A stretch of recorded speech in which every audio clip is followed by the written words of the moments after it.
अपना वंदन देना चाहती हूँ। ഓക്കേ. ഈ രാത്രിയിൽ നമുക്ക് ഒരുമിച്ച് ചേർന്ന് കർത്താവിനെ മഹത്വപ്പെടുത്തുവാൻ, ഒരുമിച്ച് ചേർന്ന് കർത്താവിന്റെ വചനം ധ്യാനിക്കുവാൻ ദൈവം ഒരുക്കിയ ഈ നല്ല സൗഭാഗ്യത്തിനായി കർത്താവിനെ നന്ദിയോടെ വാഴ്ത്തുകയാണ്. आज शाम के समय एक साथ वचन का मनन करने के लिए दिया हुआ सुंदर अवसर को मैं प्रभु को धन्यवाद देना चाहता हूँ। ഒന്ന് co-host ആക്കണേ. പാസ്റ്ററെ, അത് ഞാൻ ട്രൈ ചെയ്തുകൊണ്ടിരിക്കാവുന്നില്ല, 2 മിനിറ്റ് തരണേ. ओके. प्रार्थना के साथ हम हमारे बाइबल स्टडी में प्रवेश करेंगे.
പാസ്റ്ററെ, 2 മിനിറ്റ് കൂടെ എടുക്കുമേ co-host ആക്കാൻ.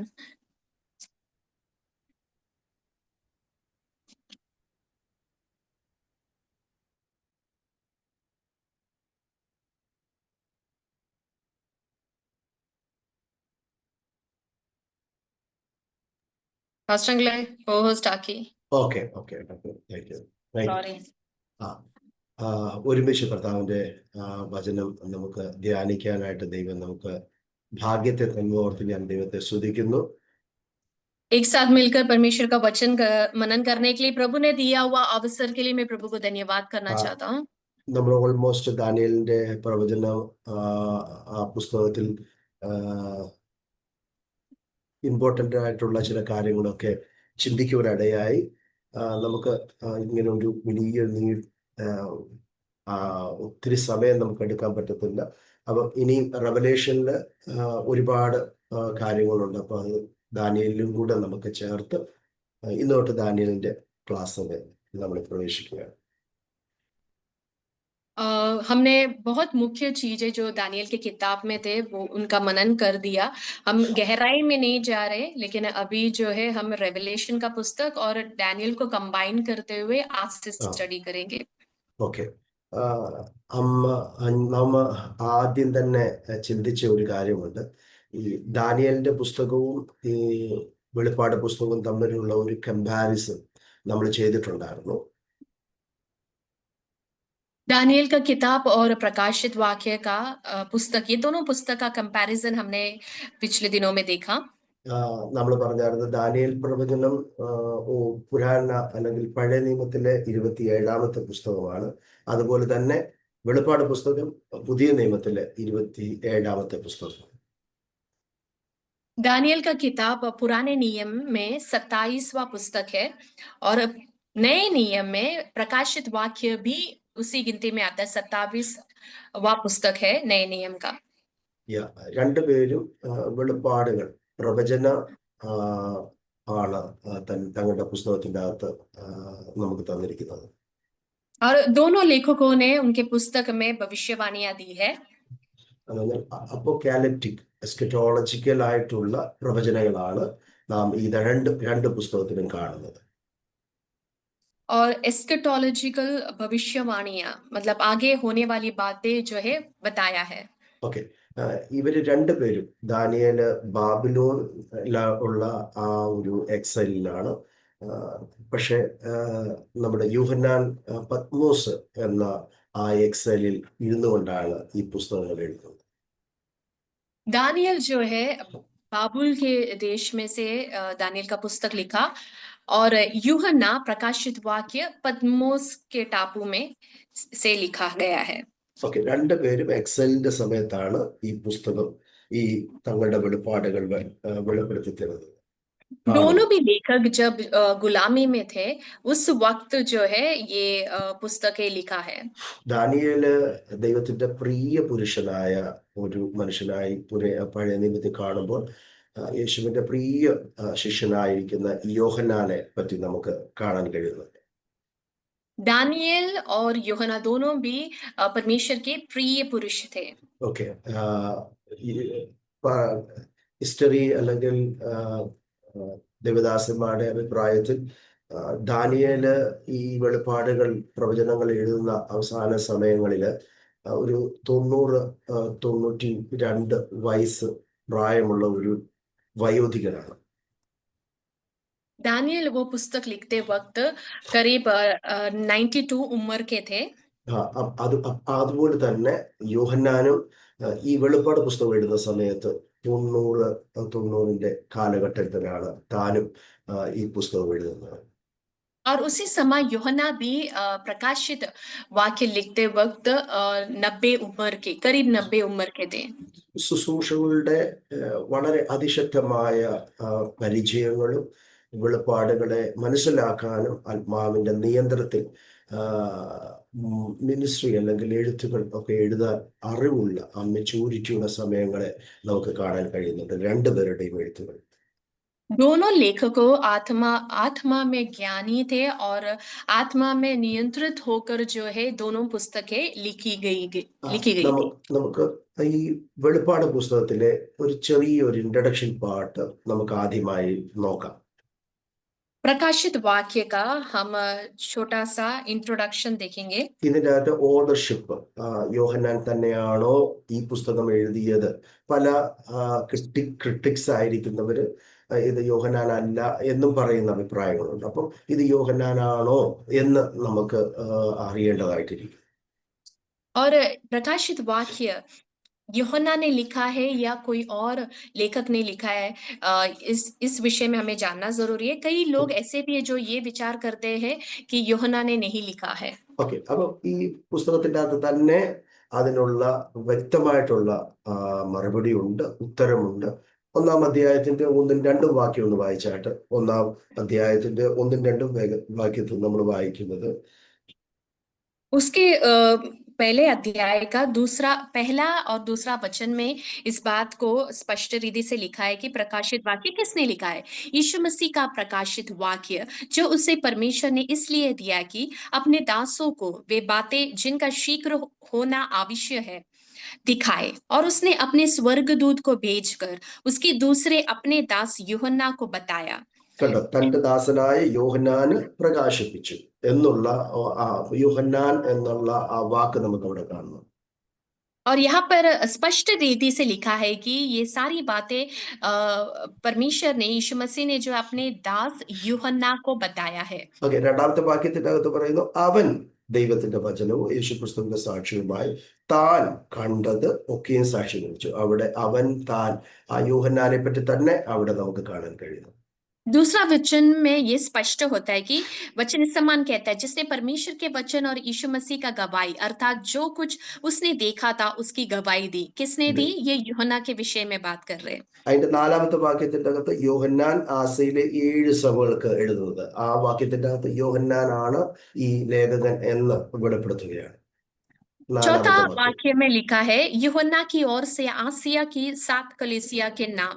तो ये दर्शाता है कि यूहन्ना की ओर से ये चिट्ठियां कलीसिया को गई है, मतलब यूहन्ना ये पुस्तक का लेखक है. 9-ാമത്തെ വാക്യം മുതൽ 11 വാക്യം വരെ നമ്മൾ വായിക്കുമ്പോഴത്തേക്ക് യേശുവിന്റെ കഷ്ടതയിലും രാജ്യത്തിന്റെ സഹിഷ്ണുതയിലും കൂട്ടാളിയുമായ യോഹന്നാൻ എന്ന ഞാൻ ദൈവത്തിന്റെ വചനം യേശുവിന്റെ സാക്ഷ്യം നിർത്ത് പത്മോസ് ദ്വീപിൽ ആയിരുന്നു.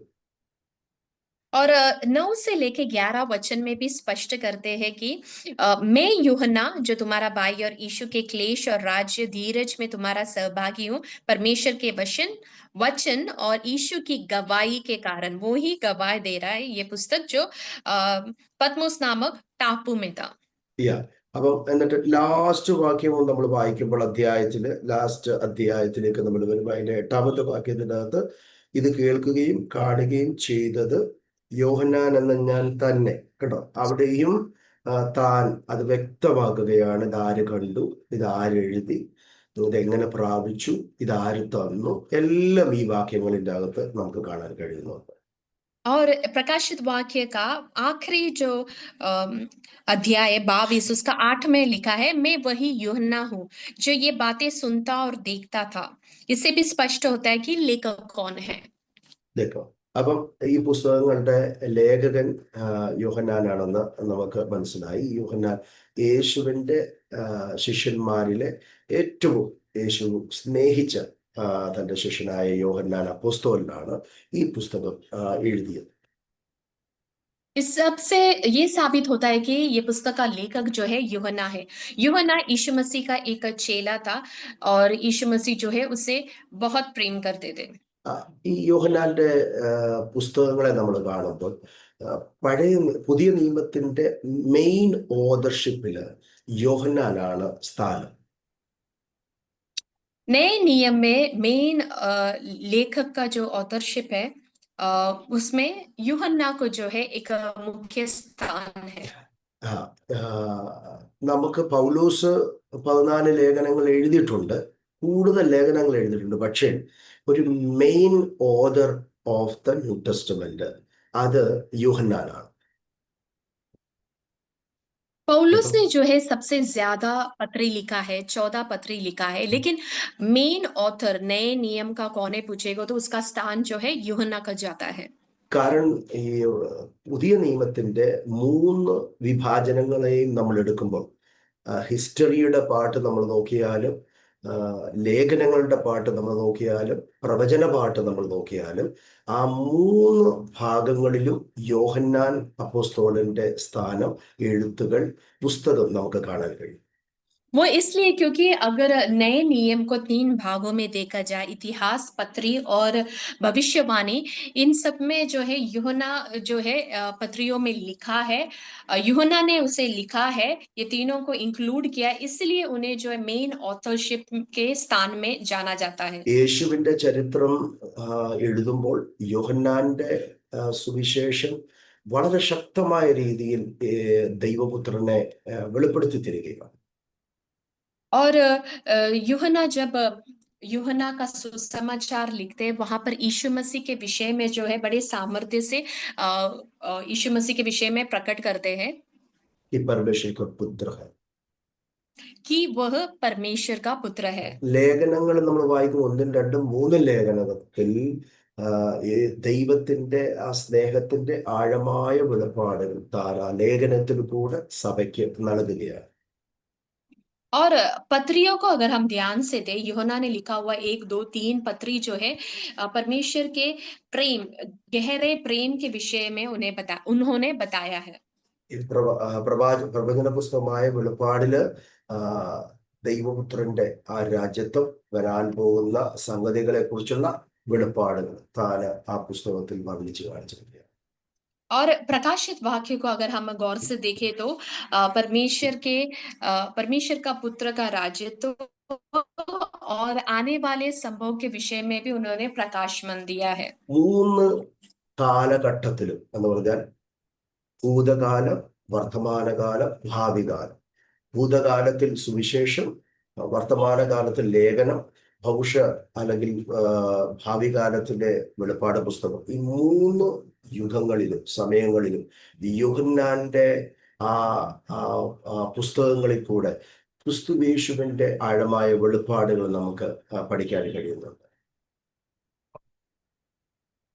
और ये जो पत्रियां है 3 काल में, मतलब भूतकाल में, अतीत में जो है जो सुसमाचार, और प्रेजेंट या वर्तमान काल में पत्रियां, और भविष्य में जो होने वाला है वो भविष्यवाणियां, यीशु मसीह का प्रकाशन जो है यूहन्ना की पत्रियों से, लेखन जो भी उसने लिखा उससे पता चलता है। ഓക്കെ, ഇനി നമുക്ക് ഈ ലേഖനത്തിന്റെ ഒരു ഒന്നാമത്തെ വാക്യം തന്നെ നമ്മൾ വായിക്കുമ്പോഴത്തേക്ക് യേശു ക്രിസ്തുവിന്റെ വെളിപ്പാടാണ് ഇത്. യേശു ക്രിസ്തുവിന്റെ വെളിപ്പാടാണ് ഈ പുസ്തകങ്ങളിൽ മുഴുവനായി അവിടെ യോഹന്നാൻ കാണിക്കുന്നത്. यीशु मसीह का प्रकाशन जो है पहला अध्याय में हम देखते हैं। ഓക്കെ. ദൈവത്തിന്റെ വെളിപ്പാട്, അനേകരാണെങ്കിൽ ഇതിനെ വെളിപാടെന്ന് പറയുന്ന വെളിപാട് എന്നൊക്കെ പറഞ്ഞ് പഠിപ്പിക്കുന്നുണ്ട്. പക്ഷെ ഇത് ഒരു വെളിപ്പാടാണ്, റെവലേഷൻ ആണിത്. पहला अध्याय में जो है यीशु मसीह का प्रकाशन के विषय में बताया है। कुछ लोग उसे വെളിപാട് എന്ന് പറഞ്ഞ പാസ്റ്റർ എന്താണ്? അതെനിക്കറിയില്ല എങ്ങനെയാ ഹിന്ദിയിൽ व्याख्यानिका। ओके। इन अलग तरीका से लोग इस पुस्तकों को सिखाता है, लेकिन ये ഇത് യേശു ക്രിസ്തുവിന്റെ വെളിപ്പാടാണ്. प्रकाशित वाक्य यीशु मसीह का प्रकाशन देते हैं। ഓക്കെ. ഈ പുസ്തകത്തിന്റെ അകത്ത് വളരെ ആഴമായ ഒരു കാര്യം കൂടെ നമ്മൾ കാണാൻ പറ്റുന്നത്, മറഞ്ഞിരിക്കുന്ന വിഷയത്തെ മറനീക്കി ദൈവം യോഹന്നാനെ വെളിപ്പെടുത്തുകയാണ്, അല്ലെ കാണിച്ചു കൊടുക്കുകയാണ്. और മറനീക്കി കാണിക്കുന്നു. एक और खासियत है प्रकाशित वाक्य का, छुपा हुआ बात जो है उसमें से पर्दा हटाते हैं ये पुस्तक में। നമ്മൾ ദാനിയേൽ പുസ്തകം 12:4 വായിക്കുമ്പോഴത്തേക്ക് അവിടെ എന്താ എഴുതിയിരിക്കുന്നത്? അവിടെ हम എഴുതിയിരിക്കുന്നത് നീ പുസ്തകത്തെ മുദ്രയിടുകയാണ്, അന്ത്യകാലത്തേക്ക് നീ ഈ പുസ്തകത്തെ മുദ്ര ചെയ്യുകയാണെന്ന് പറഞ്ഞിരിക്കുന്നത്. പക്ഷേ വെളിപ്പാട് പുസ്തകത്തിലേക്ക് വരുമ്പോഴത്തേക്ക് ഇതിനെ മുദ്ര ഇടരുതെന്നാണ് പറഞ്ഞിരിക്കുന്നത്. അന്ത്യകാലമാകിയാൽ ഇതിനെ മുദ്ര ഇടരുതെന്നാണ് അവിടെ പറഞ്ഞിരിക്കുന്നത്. ഒന്ന് വായിച്ചാൽ. दानियल का किताब 12 अध्याय उसके 4 वचन में लिखा है कि परंतु हे दानियल तू इस पुस्तक पर मोहर करके इन वचनों को अंत समय तक के लिए बंद रख। बहुत से ഓക്കെ. लोग पूछ യാ. लेकिन ഒരിക്കൽ प्रकाशित वाक्य में लिखा है कि इन बातों को जो है मोहर नहीं लगाना। ഓക്കെ. അന്ത്യകാലമാകൊണ്ട് പ്രവചനങ്ങളെ അടച്ച് പുസ്തകത്തിന് മുദ്രയിടയാന്ന് ദാനിയേലിനോട് പറയുമ്പോൾ, വെളിപ്പാട് പുസ്തകത്തിൽ പറയുന്നു സമയം അടുത്തിരിക്കുകയാൽ ഈ പുസ്തകത്തിന് മുദ്ര ഇടരുത്. दानियल से परमेश्वर कहता है कि क्योंकि अंतिम समय है इसलिए तो ये पुस्तक को क्या है मोहर लगाना है। ആ लेकिन वही बात जब प्रकाशित वाक्य में आया वहां पर लिखा है कि समय निकट है करके इन भविष्यवाणियों पर जो है मोहर नहीं लगाना है। ആ ഈ ഇതിന്റെ ദാനിയേലിനോട് ദൈവം കൊടുക്കുമ്പോഴത്തേക്ക് സമയമായില്ല, അന്ത്യസമയമല്ലായിരുന്നു. അതുകൊണ്ടാണ് ദാനിയേലിനോട് ദൈവം പറയുന്നത് ഈ പുസ്തകത്തെ നീ അടച്ച് മുദ്രയിടുക എന്ന്. പക്ഷേ റെവലേഷൻ കൊടുക്കുമ്പോൾ യോഹന്നാനോട് ദൈവം പറയുകയാണ്, ദൂതൻ പറയുകയാണ്, ഇതാ സമയം അടുത്തിരിക്കുന്നു, അതുകൊണ്ട് പുസ്തകത്തിലെ പ്രവചനം മുദ്രയിടരുത്. അപ്പൊ നമ്മൾ ഒരു ഒരു ഒരു കാര്യം ചിന്തിക്കണം, നമ്മളുടെ കർത്താവ് വീണ്ടും വരുവാൻ സമയം അടുത്തിരിക്കുകയാണ്. നമ്മൾ ഒത്തിരി ദൈവത്തോട് അടുത്തിരിക്കുകയാണ്, സമയം ഒത്തിരി അടുത്തിരിക്കുന്നു. ഈ പ്രവചനം വായിക്കുമ്പോൾ പഠിക്കുമ്പോഴൊക്കെ ചിന്തിക്കേണ്ട കാര്യം, ഇത് പഠിച്ചു തീരുമോന്ന് പോലും നമുക്കറിയത്തില്ല. അതിനു മുമ്പേ കർത്താവ് നമ്മെ കൊണ്ടുപോകുവാൻ വാനമേഘത്തിൽ വരാം.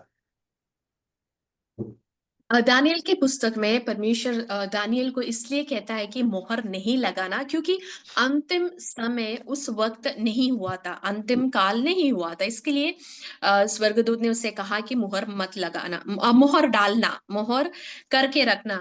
लेकिन जब स्वर्गदूत ने प्रकाशन यूहन्ना को दिया तब समय बहुत निकट था, इसलिए कहा कि इस पर मोहर नहीं लगाना, इन भविष्यवाणियों पर मोहर नहीं लगाना। इसका मतलब ये है कि हम एकदम अंतिम दिनों में आ पहुंचे जहां पर परमेश्वर का आगमन किसी भी वक्त हो सकता है, हमारे ये क्लास समाप्त होने से पहले भी हो सकता है।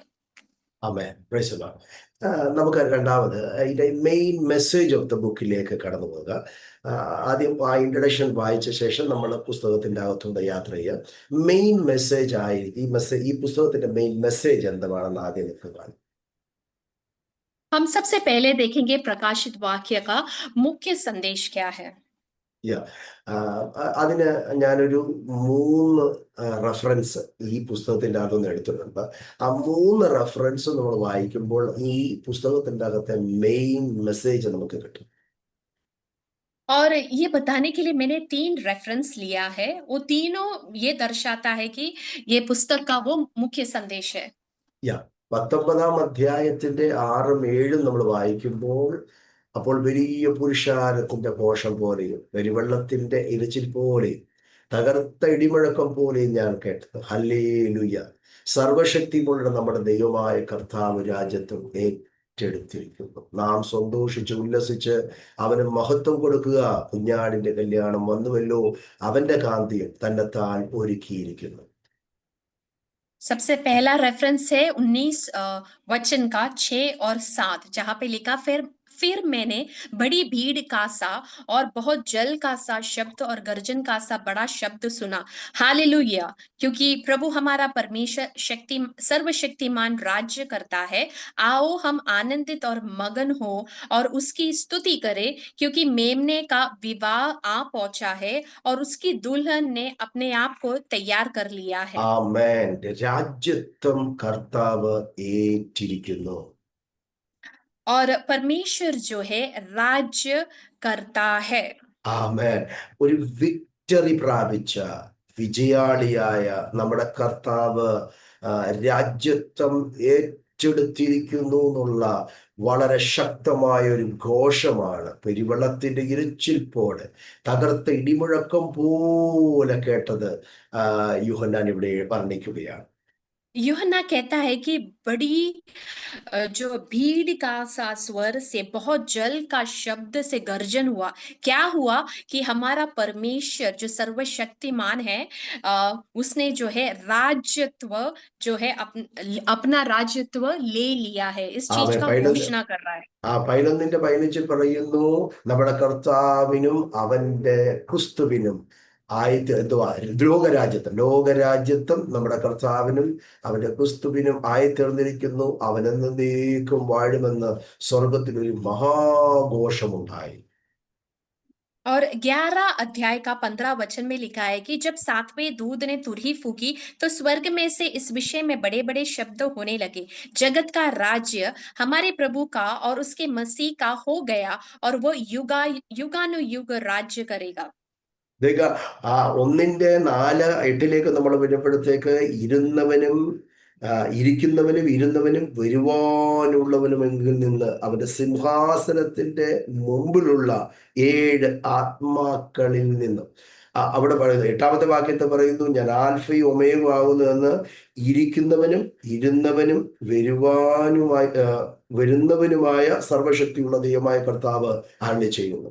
അപ്പോൾ ഈ എല്ലാ വാക്യത്തിന്റെ അകത്ത് നമ്മൾ പറയുന്ന നമുക്ക് കാണാൻ കഴിയുന്ന ഒരു കാര്യം, വിക്ടറി, ജയാളിയായ ക്രിസ്തുവിന്റെ മഹാരാജ്യം അല്ലെങ്കിൽ അവന്റെ സിംഹാസനം, വിജയത്തെക്കുറിച്ചുള്ള ഘോഷമാണ്. और पहला अध्याय का 4 और 8 में इस प्रकार लिखा है कि उसकी ओर से जो है, जो था, जो आने वाला है, उन 7 आत्माओं की ओर से जो उसके सिंहासन के सामने है।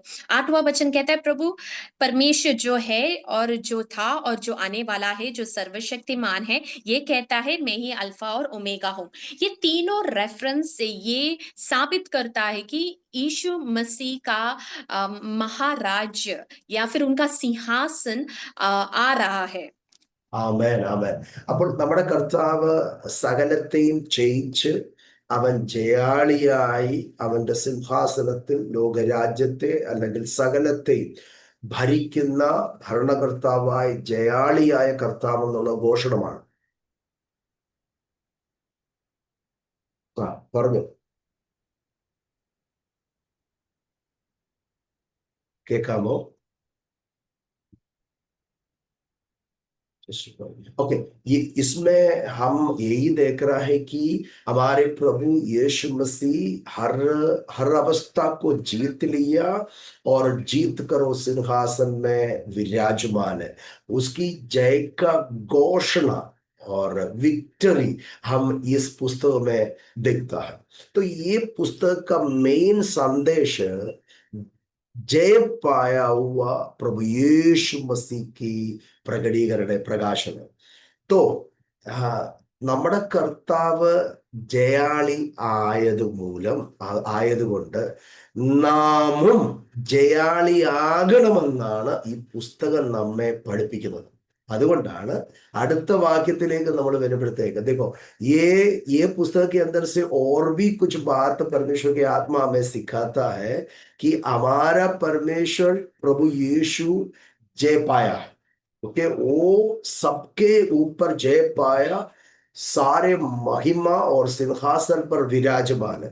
तो प्रभु हमको क्या कहते हैं, मैंने में 3:21 में, ജയിക്കുന്നവന് जो जय पाएगा उनको मेरे साथ जो सिंहासन में बैठने के लिए मैं വരദാൻ ദേഗ. तो ഈ ഒരു വാക്യം വളരെ ശക്തമായ വാക്യമാണ്. ജയിക്കുന്നവന് ഞാൻ എന്നോടുകൂടെ എൻ്റെ സിംഹാസനത്തിൽ ഇരിപ്പാൻ വഴം നൽകും, ഞാനും ജയിച്ച് എൻ്റെ പിതാവിനോടുകൂടെ അവന്റെ സിംഹാസനത്തിൽ ഇരുന്നത് പോലെ തന്നെ ആത്മാവ് സഭകളോട് പറയുന്നത് എന്തെന്ന് ചെവിയുള്ളവൻ കേൾക്കട്ടെ. तो यीशु हमसे भी कहते हैं कि मैं जीत पाया, पिता के सिंहासन पर पिता के साथ में बैठ गया है। तो प्रभु यीशु हमें भी सिखा रहा है कि आपको भी हमको भी जीतना है। हालेलुया। मेन संदेश यही है कि यीशु जीत गया, वो सिंहासन पर अभी विराजमान है, वो आने वाला है। तो हमको भी प्रभु यीशु यही सिखाता है ये वचन के जरिए कि हम भी जीतना है, जय पाना है। तो कलीसिया का मेन उद्देश्य ये धरती पर क्या है मालूम है? जीतो, जीत पाकर प्रभु यीशु मसीह के जैसा जो उसने जो बैठा हुआ सिंहासन में जाकर बैठ जाए। तो एक बात ഞാൻ ഒരു കാര്യം കേൾക്കുന്നവരോട് പറയാൻ ആഗ്രഹിക്കുന്നത്, നമ്മള് ഈ പുസ്തകം ചുമ്മാ അത് പഠിച്ചിട്ട് കാര്യമേ ഇല്ല. ഒരുപാട് കാര്യങ്ങൾ എതിർ ക്രിസ്തുവിനെ കുറിച്ച് പഠിക്കും, 666 കുറിച്ച് പഠിക്കും, ലോക സംഭവങ്ങളെ കുറിച്ച്, വീട് കഷ്ടകാലത്തെ കുറിച്ച് പഠിക്കും, മഹാക്ലേശത്തെ കുറിച്ച് പഠിക്കും, അനേക കാര്യങ്ങൾ ഇതിൻ്റെ അകത്ത് പഠിക്കാനുണ്ട്. പക്ഷെ ജയിച്ചില്ല എങ്കിൽ, ജയാളിയാകുന്നില്ല എങ്കിൽ ഇത് പഠിച്ചിട്ട് ഒരു കാര്യവും. तो एक बात मैं सबसे ये बताना चाहता है, हमें ये पुस्तक के अंदर बहुत सारे बातों को सीखेगा कि कलीसिया की उठा लिया जाने वाला बातों को, यीशु मसीह को दोबारा आगमन के बारे में, विरोधी मसीह के बारे में, जो आने वाला समय में होने वाला महाक्लेश और महापीड़ा के बारे में बहुत कुछ इसके अंदर है। अगर आप और मैं जीता नहीं है, जय नहीं पाया है, तो ये पढ़कर कुछ फायदा नहीं है। तो हमारे अंदर ये मैसेज मन में रखना है, मेरा प्रभु जीता, विक्ट्री पाया, अभी सिंहासन में विराजमान है, वो राज्य करने के लिए आएगा। इसलिए प्रभु मुझे कहते हैं कि मुझे भी जीतना है, मुझे भी जय पाना है, जिधर वो बैठा है वहां मुझे भी बैठना है। जीतने के लिए प्रभु ने हमें आह्वान घोषणा कर रहा है. നമ്മൾ ജയിക്കാൻ, നമ്മൾ വിരാളിയാകാനായിട്ടുള്ള ഒരു ഘോഷണമാണ് ഈ റെവലേഷന്റെ അകത്തൂടെ ഒരു മെസ്സേജ് ആയിട്ട് ദൈവത്തിന്റെ ആത്മാവ് പഠിക്കുന്ന, അല്ലെങ്കിൽ ഇത് പഠിക്കുന്ന ഓരോരുത്തർക്കും ദൈവം നൽകുന്നത്. വളരെ പ്രാർത്ഥനയോടുകൂടെ നമുക്ക് ഈ പുസ്തകത്തിലേക്ക് വീണ്ടും കയറാം. बहुत ही प्रार्थना पूर्व हम इस पुस्तक की ओर हम प्रवेश करेंगे कि यह पुस्तक में बहुत सारे गुप्त बातों को परमेश्वर की आत्मा हमें सिखाने जा रहा है.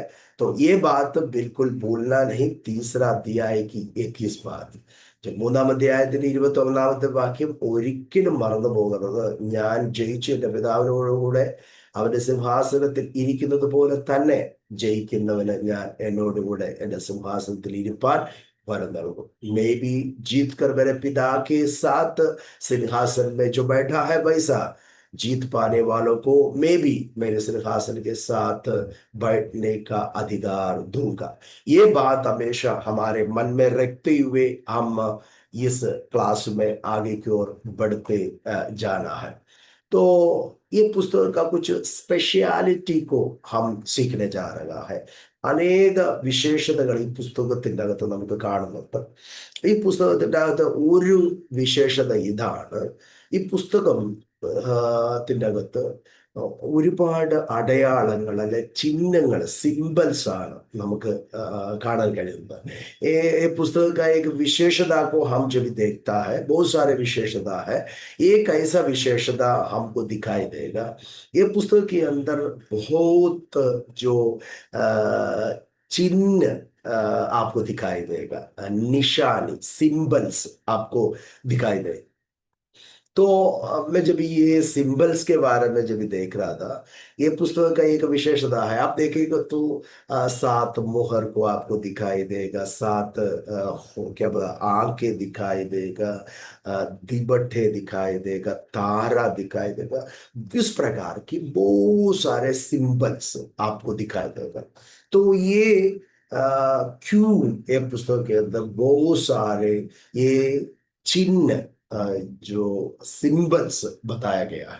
പുസ്തകത്തിന്റെ അകത്ത് ഈ അടയാളങ്ങള് ചിഹ്നങ്ങള് കൂടുതലായി ഈ യൂഹന്നാൻ എന്തിനാണ് ഈ ഈ പുസ്തകത്തിന്റെ അകത്ത് കാണിച്ചിരിക്കുന്നതെന്ന് നമ്മൾ ചിന്തിക്കുമ്പോൾ അതിൻ്റെ അകത്ത് ഒന്നാമത്തെ കാര്യം ഇതാണ്. ഓരോ സമയങ്ങൾ കാലങ്ങൾ ഇങ്ങനെ മാറിക്കൊണ്ടിരിക്കുമ്പോൾ ഭാഷകൾക്ക് നമ്മുടെ ഭാഷകൾക്ക് ലാംഗ്വേജിന് ഒരുപാട് വ്യത്യാസമുണ്ടാകും. പക്ഷെ ചിഹ്നങ്ങൾക്കും അടയാളങ്ങൾക്കും ചേഞ്ചസ് സംഭവിക്കത്തില്ല. ഓക്കെ, അത് ആ സിറ്റീസ് തന്നെ ആയിരിക്കും. ओके, तो एक विशेषता मैंने जाना, क्यों यूहन्ना ये पुस्तक के अंदर बहुत सारे जो चिन्ह सिंबल्स का इस्तेमाल किया गया है और पवित्र आत्मा उनको चिन्ह का और सिंबल्स का प्रकटीकरण क्यों दिया है कर कर मैं देखा। तो उसका एक विशेषता ये है कि देखो, अगर एक भाषा हम देखो, हर अलग अलग भाषा रहता है। भाषा का एक प्रॉब्लम ये है कि भाषा एक एक समय जब बीतते जाता है उसका अर्थ, उसका शब्द बदल सकता है, वो हट सकता है। जो भाषा का एक प्रॉब्लम रहता है, हमेशा चेंज होते जाता है। लेकिन जो चिन्ह है, जो सिंबल्स है, कभी चेंज नहीं हो सकता। जो सिंबलासिटीज, दिवट बोलेगा तो दिवट ही है, ऐसा तारा बोलो तो तारा ही है। वो शब्द, वो चिन्ह कभी बदलेगा नहीं। तो हर युग का, अभी देखो इतना 2000 से भी ज्यादा साल हो गया है ये लिख का। तो जो भाषा से, एक शब्द से कभी अर्थ बदलने का चांसेस है। ओके, तो उसमें अलग अर्थ होने का चांसेस है। लेकिन सिंबल दिखाया तो वो आसिटीज है। तो उसके अंदर से एक और बात आपको समझना है कि सिंबल्स को हम व्याख्यान करना है। ओके, जो चिन्ह को आपको व्याख्यान करते हुए उसको समझकर, उसका भेद को समझकर आपको ये പുസ്തകം को അണ്ടർസ്റ്റാൻഡിങ് करना है. അടയാളങ്ങളും ചിഹ്നങ്ങളും ആയതുകൊണ്ട് ഇതിനെ വളരെ വളരെ ആഴമായിട്ട് വ്യാഖ്യാനിക്കേണ്ടതായിട്ട് ഇരിക്കുന്നു. ആലിഗോറിക്കലായിട്ടുള്ള കാര്യമായതുകൊണ്ട് ഈ പുസ്തകത്തെ വളരെ കെയർഫുൾ ആയിട്ട് വേണം നമുക്ക് ഹാൻഡിൽ ചെയ്യാനായിട്ട്. തോ അതുകൊണ്ട് പ്രാർത്ഥനയോട് മാത്രമേ നമുക്ക് ഈ പുസ്തകത്തിലെ അനേക വിഷയങ്ങളെ, അതിൻ്റെ അർത്ഥത്തെ, അതിൻ്റെ ആഴമായ ആശയങ്ങളെ നമുക്ക് മനസ്സിലാക്കാൻ കഴിയുകയുള്ളൂ.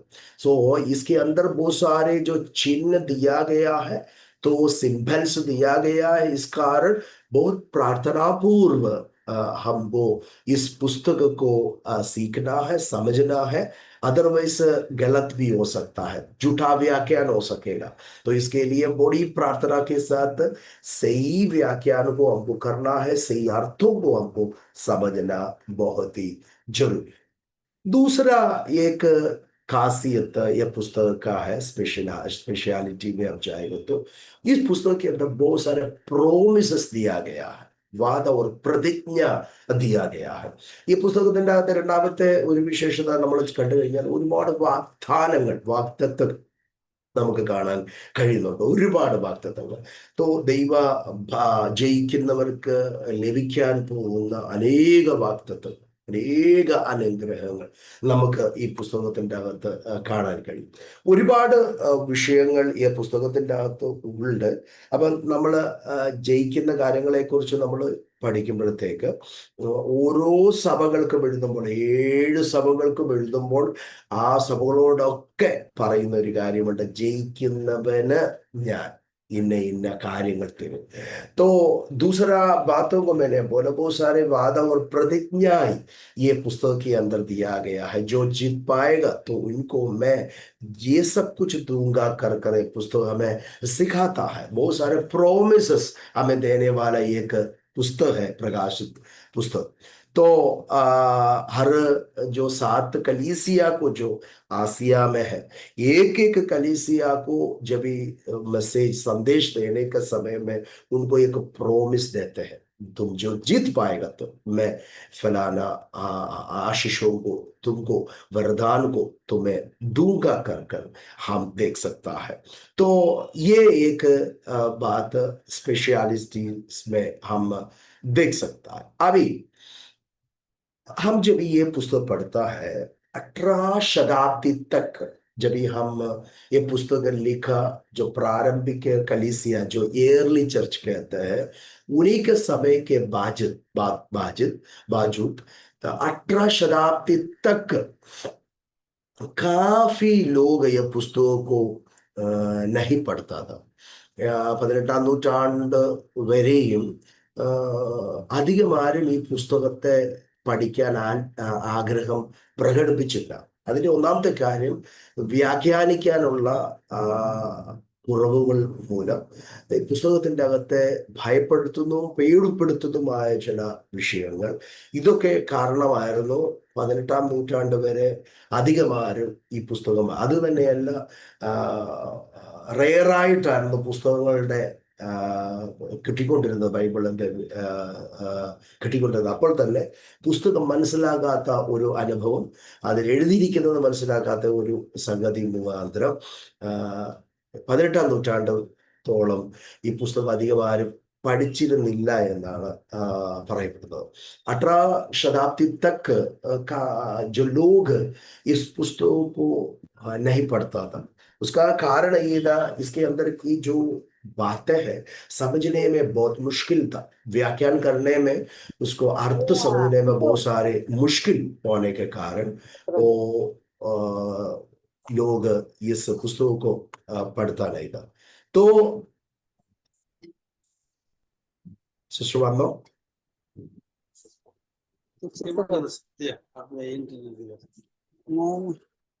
ओके, तो इसी कारण था कि लोग 18 शताब्दी तक ये पुस्तकों को पढ़ा नहीं. दूसरा और एक विशेषता को हम देखेंगे तो ये पुस्तक के अंदर का शुरुआत की ये एक बात है. ये एक्चुअली ये पुस्तक पढ़ेगा तो पढ़ने वालों को मिलने वाला बातों को ये पुस्तक हमें सिखाता है. क्या लिखा है? पहले अध्याय के 3 में बताया है कि धन्य है वह जो इस भविष्यवाणियों के वचन को पढ़ता है और वो जो सुनता है और इसमें लिखी हुई बातों को मानता है, क्योंकि समय निकट आया है. ये धन्य आशीषों को पाने का एक कारण है. यह पुस्तक पढ़ेगा तो, सीखेगा तो, सुनाएगा तो, जो सुनाने वाला भी, सीखने वाला भी, पढ़ने वाला भी आशीषित पाएगा कर कर ये पुस्तक हमें सिखाता है. तो क्यों नहीं पढ़ना है? पढ़ना है.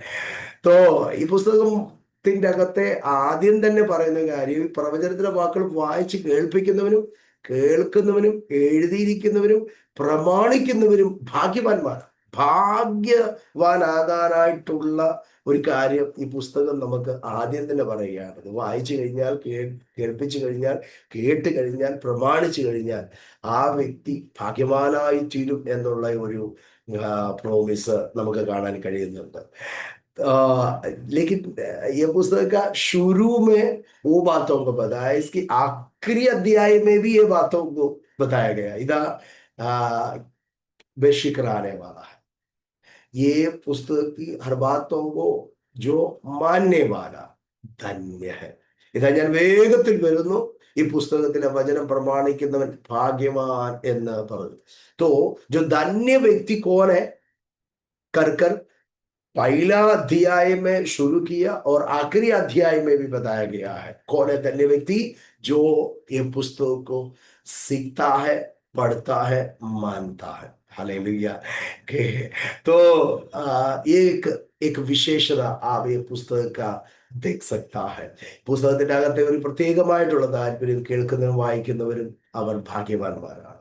ആദ്യ അധ്യായത്തിൽ തന്നെ പറയുന്നു, അപ്പോൾ തന്നെ അവസാനത്തെ അധ്യായത്തിലും അവർ ആ പുസ്തകങ്ങൾ മുഴുവൻ വായിച്ച ആ വ്യക്തിയോട് പറയുകയാണ്, ഈ പുസ്തകത്തിലെ പ്രവചനം പ്രമാണിക്കുന്ന വ്യക്തി ഭാഗ്യവാനാണ്. तो ഭാഗ്യവാൻ എന്നുള്ള ഒരു ആശയത്തോടു കൂടെയാണ് ഈ പുസ്തകം തുറക്കുന്നത് തന്നെ, ഈ പുസ്തകം അവസാനിക്കുന്നത് തന്നെ. तो ये पुस्तक खोलते ही धन्य व्यक्ति कौन है, कर कर बोल कर ये पुस्तक बंद भी करता है, धन्य व्यक्ति कौन होगा करके बोल कर है.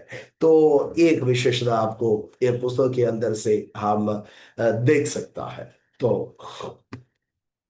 ये पुस्तक को जब भी हम पढ़ता है, पुस्तक के अंदर जब भी हम जाते हैं, पहला पुस्तक जो उत्पत्ति, हमारे बाइबल का पहला पुस्तक जो उत्पत्ति, और ये पुस्तक बाइबल का सबसे लास्ट पुस्तक है जो प्रकाशित पुस्तक. ओके, उत्पत्ति पुस्तक में हमको मालूम है हर चीजों का शुरुआत को हम देख सकता है, हर चीजों का जो उत्पत्ति हम देख सकता है, हर चीजों का जो शुरुआत को हम देख सकता है. लेकिन ये प्रकाशित पुस्तक में जब भी हम आता है ना, तो हर चीजों का अंत को हम देख सकते हैं. जो शुरू हो गया है प्रकाशित पुस्तक में आने के टाइम में, वो समाप्त होता है, वो फिर आगे नहीं होगा.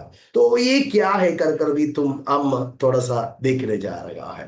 देखो, मैंने इसमें थोड़ा सा विशेष बातों को आपको समझाने के लिए लिखा गया है. इधर पहला उत्पत्ति के पुस्तक में हम जाएंगे. तो उत्पत्ति की पुस्तक तीसरा अध्याय में हम जब जाते हैं, तीसरा अध्याय की 22 और 23 पद में आदम और हवा को एदन बगीचा जो परमेश्वर का जो एदन की बगीचा नष्ट हो रहा है, उनको नष्ट होने का बातों को हम देख सकता है. लेकिन आप जब भी प्रकाशित पुस्तक 22 अध्याय की दूसरा पद में जब भी आता है, वहां नष्ट हो गया वाला उनका जो आशीष उनको वापस मिलते हुए देख सकता है. देखो, अभी 22 अध्याय में जब भी हम जाते हैं प्रकाशित पुस्तक, उधर जो पाप के कारण परमेश्वर की उपस्थिति से जो एदन बगीचा से बगीचा नष्ट हो गया वाला आदम और हवा की परिस्थिति को हम देख सकते हैं. लेकिन ये 22 अध्याय के दूसरा जो पद में हम पढ़ता है कि उनको जो आशीष है, परमेश्वर के उपस्थिति का आशीष है जो नष्ट हो गया था, वो परमेश्वर ने उनको वापस दे रखा. पहला जो पुस्तक जो उत्पत्ति का दूसरा एक बात हम देख सकता है, उधर परमेश्वर ने बनाए वाला मनुष्य का पहला मरण, मृत्यु, हाबिल के मृत्यु को हम वहां देख सकता है. ओके, मृत्यु, तब से लेकर मृत्यु, पाप किया वाला आदम और हवा का मृत्यु का, इसके लिए तो मरेगा, मरण को देख सकता है. पहला व्यक्ति हाबिल का मृत्यु हम देख सकता है. तो आगे हम जाएगा तो मरण लोगों के जीवन में. लेकिन हम प्रकाशित पुस्तक की 21 अध्याय 5वीं वचन में जाने के टाइम में उधर ऐसा लिखा है, देखो, फिर उसने लिखा, क्योंकि वचन विश्वास योग्य है, फिर मरण नहीं होगा. फिर मरण नहीं हो गया होगा। तो ये पुस्तक के अंदर का विशेषता देखो। और तीसरा हम देख सकता है, उत्पत्ति के पुस्तकों में परमेश्वर ने आकाश को बनाया, भूमि को बनाया, समुद्र को बनाया। लेकिन रेवलेशन प्रकाशित पुस्तकों में हम जाने के टाइम में अभी ये देखने वाला आकाश नहीं, ये दिखने वाला पृथ्वी नहीं, फिर समुद्र है ही नहीं। ओके। और 21 का पहला और दूसरा वचन में वैसा ही लिखा है, उधर ऐसा लिखा है और समुद्र भी नहीं रहा। तो सब कुछ शुरू किया वो हर बातों को अब प्रकाशित पुस्तक में आने के टाइम में नहीं है। मरण था, लेकिन अभी प्रकाशित पुस्तक में अभी फिर मरण है ही नहीं। आकाश भूमि और समुद्र था, लेकिन 21 अध्याय प्रकाशित पुस्तक में हम देखते हैं आकाश भूमि समुद्र है ही नहीं। अभी 4 बात में देखो, दुख चालू हो गया। पाप किया तब से लेकर उनको दुख सहना पड़ा। मनुष्य को दुख और कष्ट क्लेश उनके जीवन में आया। ओहो, लेकिन 3 अध्याय के 16 में हम पढ़ता है कष्ट और दुख क्लेश के बारे में उधर लिखा है। लेकिन प्रकाश पुस्तक 21 अध्याय की 5 में जब हम आता है, कष्टदा और दुख और कष्ट फिर है ही नहीं है। Praise the Lord। तो हम 5वीं बात क्या देख रहा है, 3 अध्याय के 17 में उधर परमेश्वर ने उनको श्राप करता है, कर्स आ जाता है उनके जीवन में, श्रापित होता होता है। पृथ्वी भी मनुष्य भी सब चीजें श्रापित हो जाता है। लेकिन हम प्रकाशित पुस्तक में आने के टाइम में उधर हम देखता है अभी फिर श्राप नहीं होगा। 22 का 3 में हम पढ़ता है फिर वह श्राप नहीं होगा। 22 का 3 पद को हम फिर श्राप ना होगा। परमेश्वर और मेमना का सिंहासन उस नगर में होगा और उसके दास उसकी सेवा करेगा। ശാപം അവിടെ ഇല്ല എന്ന് പറയുന്നു। उसके बाद हम देखते हैं रात्रि के बारे में। परमेश्वर ने 2 ऐसा बड़े बड़े तारा बनाया जो रात के लिए परमेश्वर ने आकाश में जो चंद्रमा बनाया और सूर्य को बनाया दिन के लिए। तो लेकिन हम रात्रि के विषय उत्पत्ति में देख सकता है, लेकिन प्रकाश पुत्र पुस्तकों में आने के टाइम में फिर रात्रि नहीं होगा।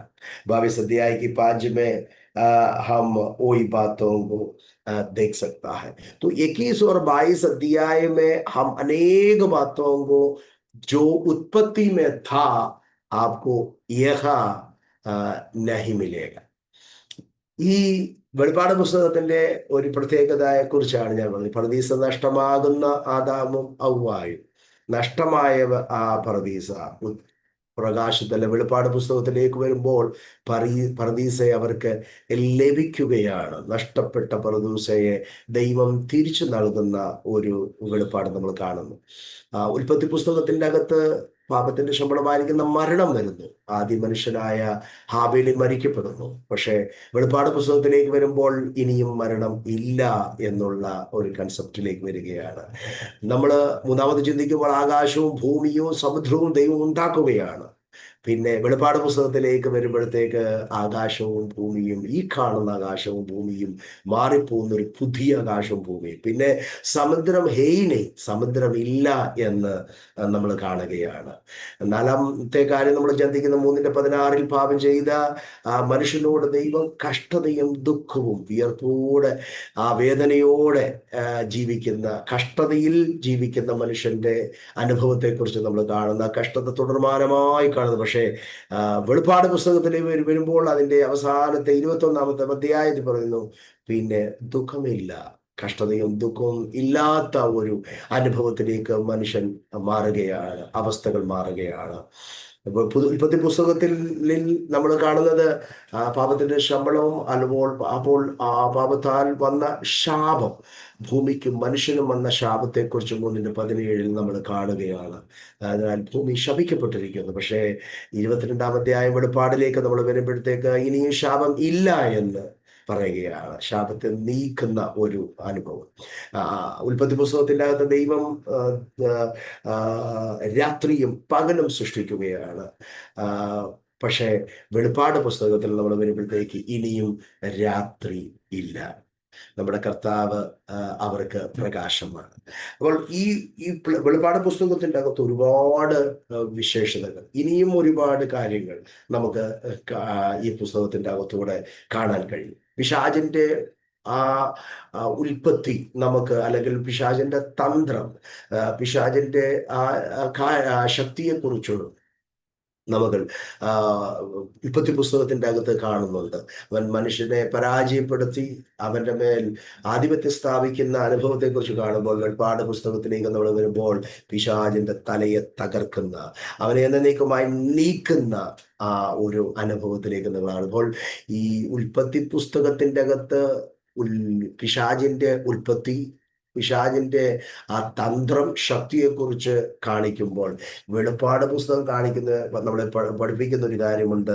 പിശാചിന്റെ അന്ത്യം, അവന്റെ അവസാനം കാണിക്കുകയാണ്. और एक बात मैं आपको बताना चाहता हूँ, उत्पत्ति के पुस्तक में हम शैतान के शुरुआत, शैतान की जो शक्ति, जो धोखा के वजह से, उसी के धोखा के खाने के वजह से जो मानव पीढ़ी जो पाप और श्राप में चला गया था, वो शैतान को जब हम प्रकाशित पुस्तक में आने के टाइम में हमारे प्रभु यीशु पराजित करते हुए उसका अंतिम हम देख सकता है। जो आग और गंधक आने होने वाला नरक की ओर, अग्नि के झील में फेंका हुआ शैतान की अंतिम को भी हम ये पुस्तक में देख सकता है। तो हर चीजों का जो उत्पत्ति हम उत्पत्ति के पुस्तकों में देख सकता है, लेकिन प्रकाश पुस्तक की आखिरी भागों में जब हम पुस्तक के ये बाइबल का आखिरी समय पदों में जब हम जाता है, वो सब कुछ चीज खत्म होता है, फिर है ही नहीं है, सब कुछ नया आपको दिखाई देगा।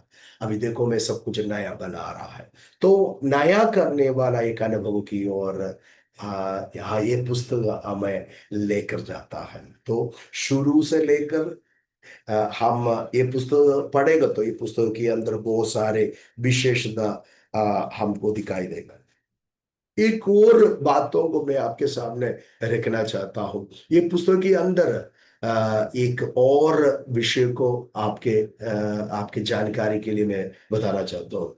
एक पुस्तक हमें सिखाने वाला एक बात यही है कि कलीसिया का जो भविष्य क्या होगा कर हमें सिखाता है। ഈ പുസ്തകം നമ്മളെ പഠിപ്പിക്കുന്ന ആഴമായ ഒരു കാര്യം, സഭയുടെ ഭാവി എന്തായിത്തീരും എന്ന് നമ്മളെ പഠിപ്പിക്കുകയാണ്. ഇത് ഭാവിയിൽ സംഭവിക്കാൻ പോകുന്ന കാര്യങ്ങളെ കുറിച്ചാണ് ഈ പുസ്തകം നമ്മളെ വെളിപ്പെടുത്തി തരുന്നത്. ഇത് വെളിപ്പാട് പുസ്തകമാണ്. അപ്പോൾ ഭാവിയിൽ എന്ത് സംഭവിക്കാൻ പോകുന്നു എന്നതിനെ കുറിച്ചുള്ള ആ വെളിപ്പാടാണ്, ആ മറകളെ നീക്കിയാണ് ദൂതൻ ഈ യോഹന്നാന് വെളിപ്പെടുത്തുന്നത്. അപ്പോൾ ഒന്നാമതായി അവിടെ നമ്മൾ കാണുന്നത് സഭയുടെ भावी തീരും। पहला एक बात आपको ये जानना है, पुस्तक एक प्रकाशित पुस्तक है, जो छिपाया हुआ बातों का प्रकाशन है, खुलासा आपको ये पुस्तक में देख सकता है। जो भविष्यकाल में होने वाला बातों की प्रकटीकरण हम ये पुस्तक में देख सकता है। उसमें से पहला यूहन्ना देख रहा है कलीसिया का भविष्य क्या होगा। कलीसिया का भविष्य के विषय को बहुत साफ तरीका से यूहन्ना ये पुस्तक के द्वारा हमें प्रकट करके देता है। जो छुपा हुआ इस बातों का रहस्य ये पुस्तक हमें खुलासा करके देता है। पहला सभയുടെ ഭാവി എന്താവുമെന്ന് പഠിപ്പിക്കുന്നു, कलीसिया की जो भविष्य क्या होगा कर सिखाता है। दूसरा, ये संसार का भविष्य क्या होगा। ये संसार, हम जो देखने वाला संसार, अभी हमने बहुत कुछ देखा था दानियल की भविष्यवाणी का पुस्तक में, जो बाबिलोनिय साम्राज्य से लेकर मध्य भारत के राज्य को देखा, यूनानी साम्राज्य को देखा, रोमन साम्राज्य को देखा। रोमन साम्राज्य के बाद जो अभी जो वर्तमान युग में होने वाला जो जो जो जो राजनीति को हम देखा, जो आधुनिक युग का जो राज्य को हम देखता है। और ये पुस्तक हमें और भी एक बातों को सिखा रहा है कि भविष्य काल में हमारे इस राज्य का, इस जगत का भविष्य क्या होगा कर कर, कैसा होगा कर कर ये पुस्तक हमें सिखाता है. ദാനിയേൽ പ്രവചനത്തിനകത്ത് ബാബിലോണിയ സാമ്രാജ്യം, മെജോപൊറേഷ്യൻ രാജ്യം, യവന സാമ്രാജ്യം, റോമൻ സാമ്രാജ്യം, അപ്പോൾ തന്നെ ആധുനികമായിരിക്കുമ്പോൾ ഇപ്പോൾ നടക്കുന്ന ആലിലെ ലോകത്തെക്കുറിച്ചുള്ള വെളിപ്പാട്, എന്നാൽ വരാൻ പോകുന്ന രാജ്യത്തെക്കുറിച്ച്, അല്ലെങ്കിൽ ഈ ഭൂമിയുടെ ഈ രാജ്യങ്ങളുടെ അന്തം, ആ ഭാവി എന്താണെന്നും ഈ പുസ്തകം നമുക്ക് വെളിപ്പെടുത്തി തരികയാണ്. तो ये संसार का भविष्य के बारे में ये पुस्तक हमें एक प्रकाशन देता है.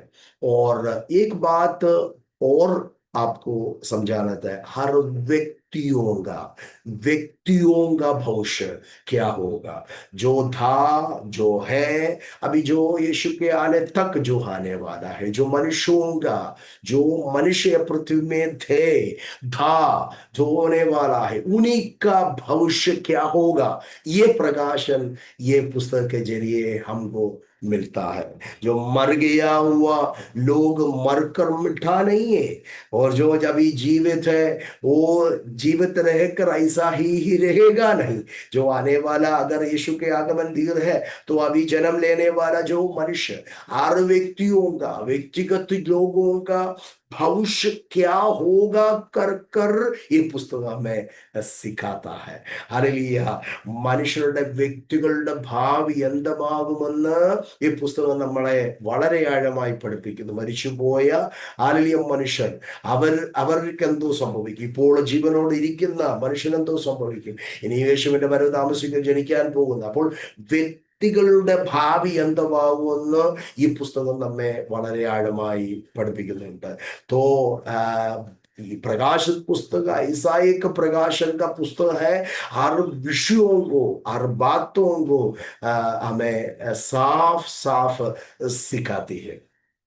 और सबसे बड़ी बात यही है, जो शैतान जो मनुष्य को बरमाया, अभी जो बरमा रहा है, आने वाला दिन में जो कार्य करने वाला है शैतान का, जो उसका शैतान का भविष्य क्या होगा कर कर ये पुस्तक हमें साफ साफ सिखाता है. हालेलुया. अभी शैतान के साथ रहने वाले लोगों का भविष्य और शैतान का भविष्य, ये पुस्तक हमें बहुत बराबर सिखाता है. उसका अंत के विषय को, उसका अंत क्या है कर कर ये पुस्तक हमें सिखाता है. പിശാചിന്റെ ഭാവി, അല്ലെങ്കിൽ മനുഷ്യനെ വഷളാക്കിയ, പാപം മലിനമാക്കിയ, ദൈവകൃപയിൽ നിന്നും മാറ്റിക്കളഞ്ഞ ഈ പിശാചിന്റെ ആ ശക്തി, ആ പിശാചിന്റെ ഭാവിയെ കുറിച്ചുള്ള ആഴമായ വെളിപ്പാട് ഈ വെളിപ്പാട് പുസ്തകത്തിന്റെ അകത്ത് നമുക്ക് കാണാൻ കഴിയുന്നു. സഭയുടെ ഭാവി എന്താകുമെന്ന് വെളിപ്പാട് പുസ്തകം നമ്മെ പഠിപ്പിക്കുന്നു. ലോകത്തിന്റെ ഭാവി എന്താകുമെന്ന് വെളിപ്പാട് പുസ്തകം നമ്മെ പഠിപ്പിക്കുന്നു. വ്യക്തിപരമായ ഓരോ വ്യക്തികളുടെയും ഭാവി എന്താകുമെന്ന് വെളിപ്പാട് പുസ്തകം നമ്മെ പഠിപ്പിക്കുന്നു. പിശാചിന്റെ ഭാവി എന്താകുമെന്ന് വെളിപ്പാട് പുസ്തകം നമ്മെ പഠിപ്പിക്കുകയാണ്. 4 मेन बातों को मैंने आपके सामने रखा है. आले कलीसिया का भविष्य क्या होगा कर प्रकाश पुस्तक हमें सिखाता है. संसार का भविष्य क्या होगा कर कर ये प्रकाशित पुस्तक हमें सिखाता है. व्यक्तियों का, हर व्यक्तियों का भविष्य क्या होगा कर कर प्रकाशित पुस्तक हमें सिखाता है. और शैतान का भविष्य क्या होगा, उसका अंत क्या है कर कर भी ये प्रकाशित पुस्तक हमें सिखाता है.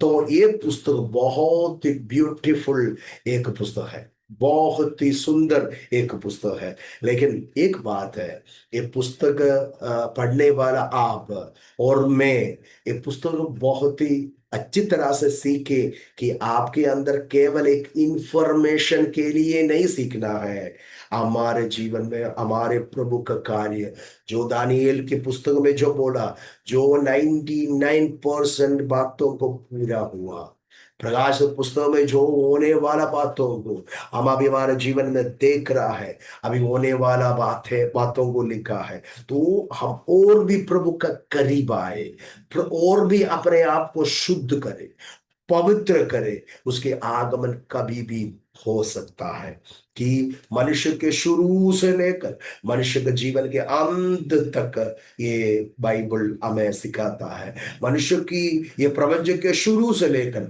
प्रपंच के अंत तक बाइबल हमें सिखाता है। मानव ये जो मानव की ये धरती का सारी जो जो राजनीति का शुरू से लेकर उसके अंत तक हमें बाइबल सिखाती है। शैतान के शुरू से लेकर शैतान के अंत तक बाइबल हमें सिखाती है। सारे प्रपंच को आप देखो, उसका शुरुआत को आप देख सकते हैं, लेकिन प्रकाशित पुस्तक में आता है उसके अंत को, सबका अंत को हम देख सकता है। हर चीजों जो आप देख रहा है अभी, जो भी आपके नजर के सामने है, जो जो दृश्य है, जो अदृश्य है, सबका समाप्ति होने जा रहा है।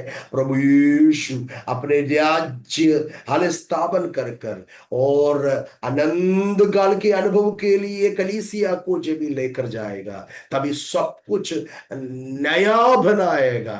वो बातों का प्रकाशन हम प्रकाशित पुस्तक में പടുത്ത ഹല്ലേലൂയ.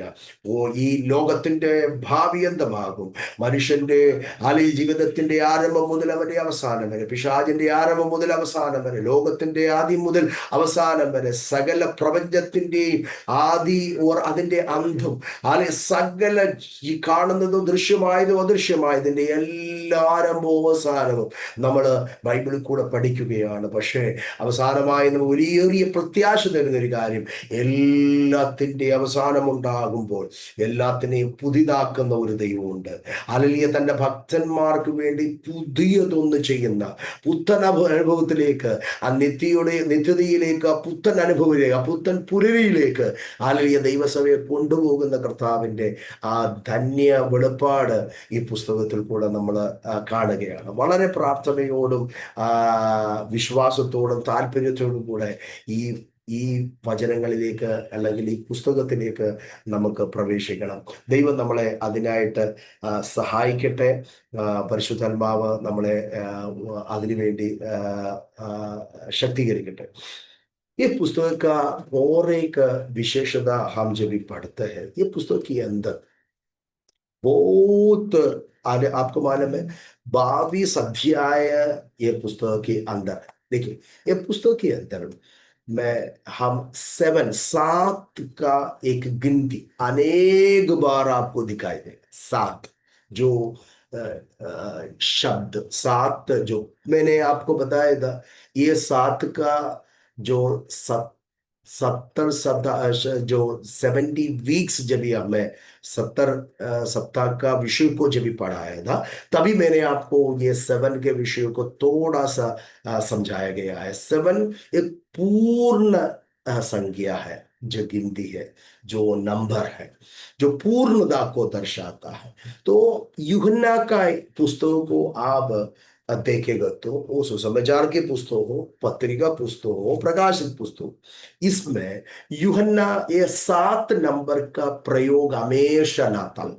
अब यूहन्ना रे सुसमाचार में जाएगा तो उनका सुसमाचार पुस्तक को जाएगा ना, उसमें आपको यूहन्ना ये 7 गिनती को ज्यादा इंपॉर्टेंट दिया है. देखो 7 अद्भुत, आपको अद्भुत नहीं, चिन्ह, 7 साइंस.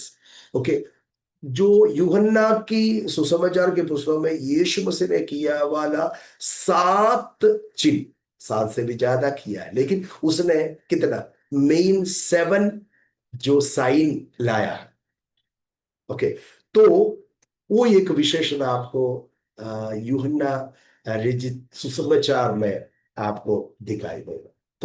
तो मैं हूं, यीशु ने कहा मैं हूं, 7 प्रकार.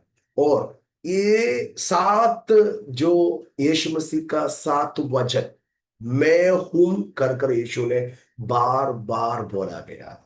सुसमाचार के पुस्तक यूहन्ना का पुस्तक में हम जाएगा ना, उसमें वो 7 को आपको दिखाई देगा. वैसा ये प्रकाशित पुस्तक के अंदर भी 7 का अनेक बातों को आपको दिखाई दे.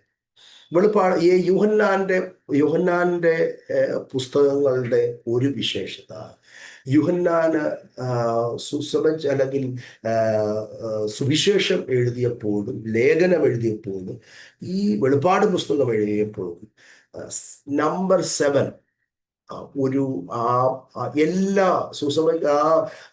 സുവിശേഷങ്ങളിനകത്താണെങ്കിലും ലേഖനത്തിനകത്താണെങ്കിലും വെളിപ്പാട് പുസ്തകത്തിൻ്റെ അകത്താണെങ്കിലും താൻ ചേർത്തിട്ടുണ്ട്. 7 പൂർണ്ണതയുടെ 7 സംഖ്യയാണ്. അപ്പോൾ തന്നെ നമ്മൾ പൂർണ്ണസംഖ്യയായിരിക്കുന്ന 70 ആഴ്ചവട്ടത്തിൻ്റെ ക്ലാസ്സിൽ ഞാൻ ചെറുതായിട്ട് എക്സ്പ്ലെയിൻ ചെയ്തിട്ടുണ്ടായിരുന്നു. അപ്പോൾ സുവിശേഷം നമ്മൾ വായിക്കുമ്പോഴത്തേക്ക് യോഹന്നാന്റെ സുവിശേഷത്തിൻ്റെ അകത്ത് യേശു ചെയ്ത 7 അടയാളങ്ങൾ, യേശു ചെയ്ത 7 അടയാളം അത്ഭുതമല്ല. മത്തായിയും മാർക്കോസും യൂലൂക്കോസും അത്ഭുതം എന്ന് പറയുമ്പോൾ യോഹന്നാൻ മാത്രമേ അതൊരു അടയാളം, സൈൻ ആയിട്ട് പറയുന്നുള്ളൂ. അപ്പം 7 സൈൻസ് നമുക്ക് കാണാൻ കഴിയുന്നു. 7 അത്ഭുതമല്ല, ഒരുപാട് അത്ഭുതം ചെയ്തു. പക്ഷെ ആ 7 എന്ന് പറയുന്ന മെയിൻ 7 അത്ഭുതങ്ങൾ യോഹന്നാൻ തൻ്റെ സുവിശേഷത്തിൽ കൂടെ നമ്മളെ വിളിക്കും. അപ്പോൾ തന്നെ ഞാനാകുന്നു എന്നുള്ള യേശുവിൻ്റെ 7 മൊഴികൾ നമുക്ക് പറയാം. 7 തൻ്റെ ഞാനാകുന്നു എന്നുള്ള വാക്ക് യോഹന്നാൻ തൻ്റെ സുവിശേഷ പുസ്തകത്തിൻ്റെ അകത്ത് നമ്മളെ വെളിപ്പെടുത്തുന്നു. അതുപോലെ തന്നെ ഈ വെളിപ്പാട് പുസ്തകത്തിൻ്റെ അകത്ത് ഒരുപാട് 55 പ്രാവശ്യത്തോളം ചില ട്രാൻസ്ലേഷൻ നമ്മൾ വരുമ്പോഴത്തേക്ക്, പല ട്രാൻസ്ലേഷനിലേക്ക് നമ്മൾ പോകുമ്പോഴത്തേക്ക് അതിൽ കൂടുതൽ 50 കൂടുതൽ പ്രാവശ്യം 7 എന്നുള്ള संख्या वന്നിട്ടുണ്ട്. ये प्रकाशित पुस्तकों को जब हम पढ़ता है 50 से भी ज्यादा बार ये 7 नंबर 7 का गिनती हम ये पुस्तकों में देख सकता है. जैसा 7 कलीसिया, 7 आत्माओं, 7 दिवटे, 7 तारा, 7 मोहर, 7 जो सिंह, 7 आंखें, 7 स्वर्गदूत, 7 तुरहिया, तो 7 प्रकार की जो बिजली, 7 सिर, 7 प्रकार का जो पीड़ा, 7 जो पहाड़े, 7 राजा है, 7 मुकुट, 7 प्रकार के पर्दा, ऐसा अलग अलग अलग अलग जो 7 का अनेक बातों, ये थोड़ा सा ही मैंने आपको ये स्क्रीन में दिखाया है. लेकिन आपको प्रकाश पुस्तक पढ़ेगा तो अनेक बार ये यूहन्ना वो पूर्णता को दर्शाने थे. पूर्ण संज्ञा है, गिनती है. इसके लिए और पूर्णता को समझाने के लिए ये 7 का ന്യൂമറോളജിക്കൽ जो ഐഡിയ ഇസ്തമാൽ കിയാ ഗയാ. 7കളുടെ ഒരുപാട് കാര്യങ്ങൾ വെളിപ്പാട് പുസ്തകത്തിൻ്റെ അകത്തൂടെ നമുക്ക് കാണാൻ കഴിയുന്നു. 7 സഭ, 7 ആത്മാവ്, 7 നക്ഷത്രം, 7 നിലവിളക്ക്, 7 കണ്ണുകള്, 7 സീലുകള്, അപ്പോൾ തന്നെ 7 സ്വർഗദൂതന്മാര്, 7 കാഹളങ്ങള്, 7 ശബ്ദങ്ങള്, 7 തലകള്, 7 കിരീടങ്ങള്, അപ്പോൾ തന്നെ 7 കഷ്ടതകള്, ഒരുപാട് 7 മലകള്, 7 രാജാക്കന്മാര്, അങ്ങനെ പല രീതിയിൽ 7കളുടെ ഒരു ഗിനതി നമുക്ക് ഈ വെളിപ്പാട് പുസ്തകത്തിൻ്റെ അകത്തൂടെ നമുക്ക് കാണാൻ കഴിയും. ഇത് ഈ യൂഹന്നാന്റെ വെളിപ്പാടിന്റെ ഒരു പ്രത്യേകതയാണ്. യൂഹന്നാന്റെ റൈറ്റിങ്ങിന്റെ എഴുത്തുകളുടെ ഒരു പ്രത്യേകതയാണ്. അപൂർണതയെ കാണിക്കാൻ അങ്ങനെ ആ 7 സഭകൾ എന്നുള്ള 7ന്റെ ഗിനതി കൊണ്ടുവരികയാണ്. तो मैं विश्वास करता हूँ आप लोग ये जो रेफरेंस जो दिया है वो तो आपको सीखना जरूरी. अब मैं काम करेंगे, एक एक अध्याय के अंदर से थोड़ा सा यात्रा करेंगे. ओके, ये पुस्तक प्रकाशित पुस्तक का एक एक अध्याय में क्या क्या बातों को बताया है, वो बातों को हम प्रारंभ की ओर सीखने जा रहा है। तो पहला अध्याय में हम देखता है, पहला अध्याय के अंदर आपको मालूम है यूहन्ना ने जो प्रभु के लिए प्रभु का वचन के वजह से पतमोस जो टापू में जो भेजा गया था, वहां जो वो जगह में प्रभु की प्रार्थना करने के समय में उन्होंने प्रभु यीशु मसीह की महिमा का जो प्रकाशन को देख रहा है। पहला अध्याय तेजोमय परमेश्वर का, तेजोमय यीशु मसीह का जो പ്രകാശൻ को പ്രകടീകरण को हम देख सकते हैं। നമ്മൾ ഈ പ്രകാശ പുസ്തകത്തിലേക്ക് അല്ലെങ്കിൽ വെളിപ്പാട് പുസ്തകത്തിലേക്ക് വരുമ്പോഴത്തേക്ക് വെളിപ്പാട് പുസ്തകത്തിന്റെ ആദ്യ അധ്യായം മുതൽ അതിന്റെ 22-ാം അധ്യായം വരെയുള്ള ആ ഒരു റിവ്യൂയിലേക്ക് പോവുകയാണ്। ഓരോ അധ്യായം നമ്മളെ എന്തോ പഠിപ്പിക്കുന്നു എന്നൊന്ന് ജസ്റ്റ് നോക്കിയിട്ട് നമുക്ക് ആദ്യം തൊട്ട് ഇതിന്റെ വ്യാഖ്യാനത്തിലേക്ക് ഇമ്പോർട്ടൻ്റ് ആയിട്ടുള്ള ഭാഗത്തിലേക്ക് നമുക്ക് കടന്നു വരാം। അപ്പൊ ഈ വെളിപ്പാട് പുസ്തകം 1-ാം അധ്യായത്തിന്റെ അകത്ത് യേശു ക്രിസ്തുവിന്റെ വെളിപ്പാട്, തേജോമയനായ ക്രിസ്തു യേശുവിന്റെ വെളിപ്പാട്, മഹിമാമയമായിരിക്കുന്ന യേശുവിന്റെ വെളിപ്പാട് താൻ കാണുകയാണ്। हम जब यूहन्ना को आखिरी में जब यीशु का सेवकाई की आखिरी समय को जब देखते हैं, यीशु को उन्होंने किधर देखा था मालूम है? गोलगुत्ता में जब यीशु क्रूस पर मारा गया था तभी देखा था। यूहन्ना एक अकेला चेला था, बाकी सारे चेला भाग गया, केवल यूहन्ना एक अकेला चेला था। यीशु की क्रूशीकरण के समय में उसका क्रूश के पास खड़ा था। यीशु को उन्होंने क्या देखा था?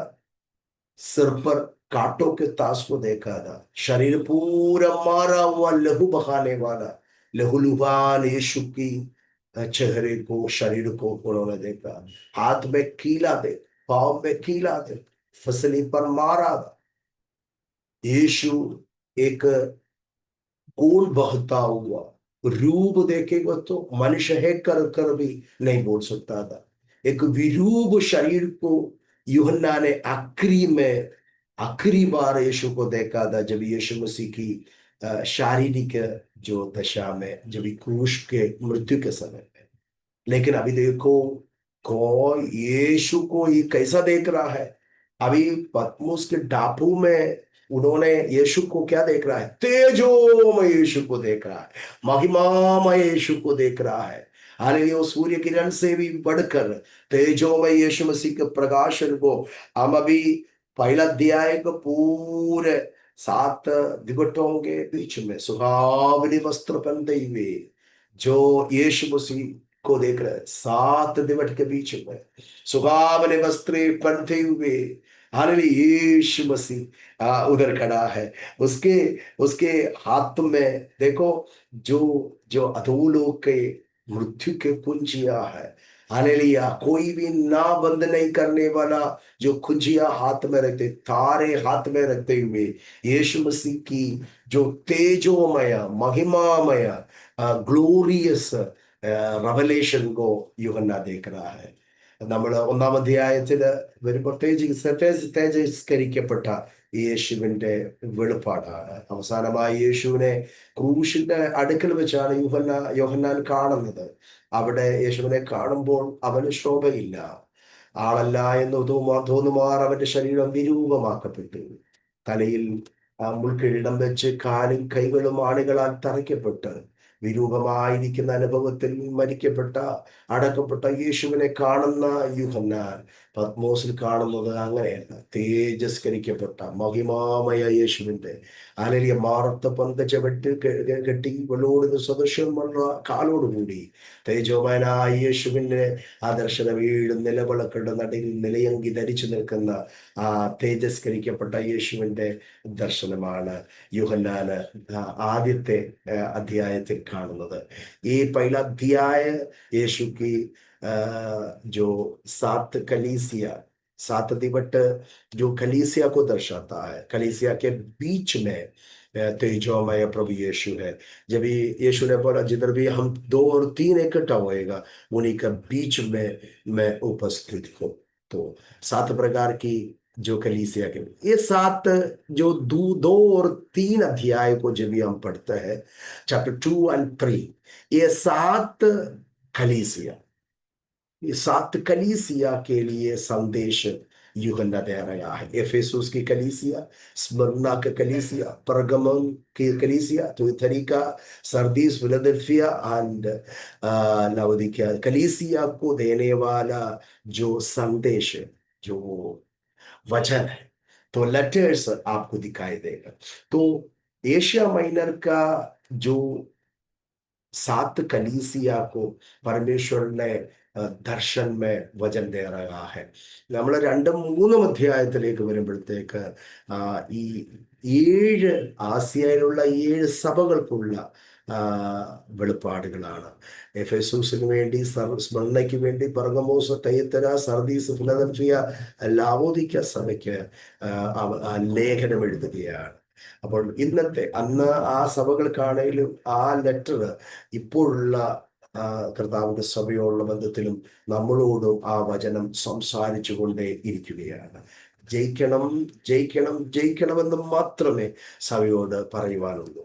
ഞാൻ ജയിച്ചതുപോലെ നിങ്ങളും ജയിക്കണം എന്നുള്ള ഒരു ആഹ്വാനമാണ് ഈ 7 സഭകൾക്കും നൽകുന്നത്. सात कलीसिया को बोलने वाले एक बात अक्री में है, जय पाने वालों को, जय पाने वालों को जीतने के लिए हमें सिखा रहा है, हमको जीतना है। ये 2 और 3 अध्याय आसिया के 7 कलीसिया को बताए, लेकिन आज मुझसे, आज हमारे कलीसिया से, हमसे ये वचन बातें कर रहा है कि हर पुस्तक, हर कलीसिया को लिखने के बावजूद आखिरी में बोलने वाला बात है यही है कि तुमको जीतना है, जीत पाने वालों को मैं वो दूंगा करके। ओके, प्रतिफल पाने के लिए जीत कर आगे बढ़ने का एक मानसर।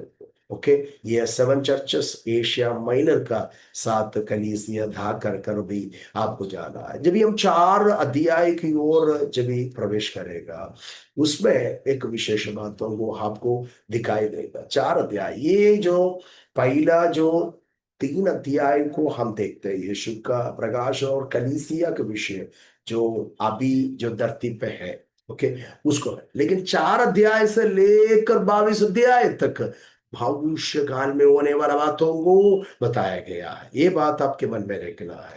ओके, 4 से लेकर 22 अध्याय तक भविष्य में होने वाला बात की വിവരണ है और പ്രകാശം है. ഈ 3-ാം അധ്യായത്തിൽ വരെ സഭയെ കുറിച്ചുള്ള ആ വെളിപ്പാടുകൾ നമ്മൾ കാണുന്നു. 4-ാം അധ്യായത്തിൽ കഴിഞ്ഞു കഴിഞ്ഞാൽ സഭ എന്ന് പറയുന്ന ഒരു വേർഡ് നമുക്ക് കാണുന്നില്ല, സഭയില്ല അതിൻ്റെ അകത്ത്. അപ്പോൾ വളരെ വ്യക്തമായിട്ട് നമ്മൾ മനസ്സിലാക്കണം, സഭ 3-ാം അധ്യായം തീരുമ്പോൾ സഭ ഈ ഭൂമിയിൽ നിന്ന് എടുക്കപ്പെടും. നമ്മൾ കഴിഞ്ഞ ആഴ്ചയുടെ ക്ലാസ്സിൽ പഠിക്കുവാനിടയായി. 4-ാം അധ്യായം തൊട്ട് അങ്ങോട്ടുള്ള കാര്യങ്ങൾ വരുമ്പോഴത്തേക്ക് സഭയുമായി ഒരു ബന്ധവുമില്ല, സഭയെ പറ്റി ഒന്നും തന്നെ പറയുന്നില്ല, കാരണം സഭ ഭൂമിയിൽ ഇല്ല.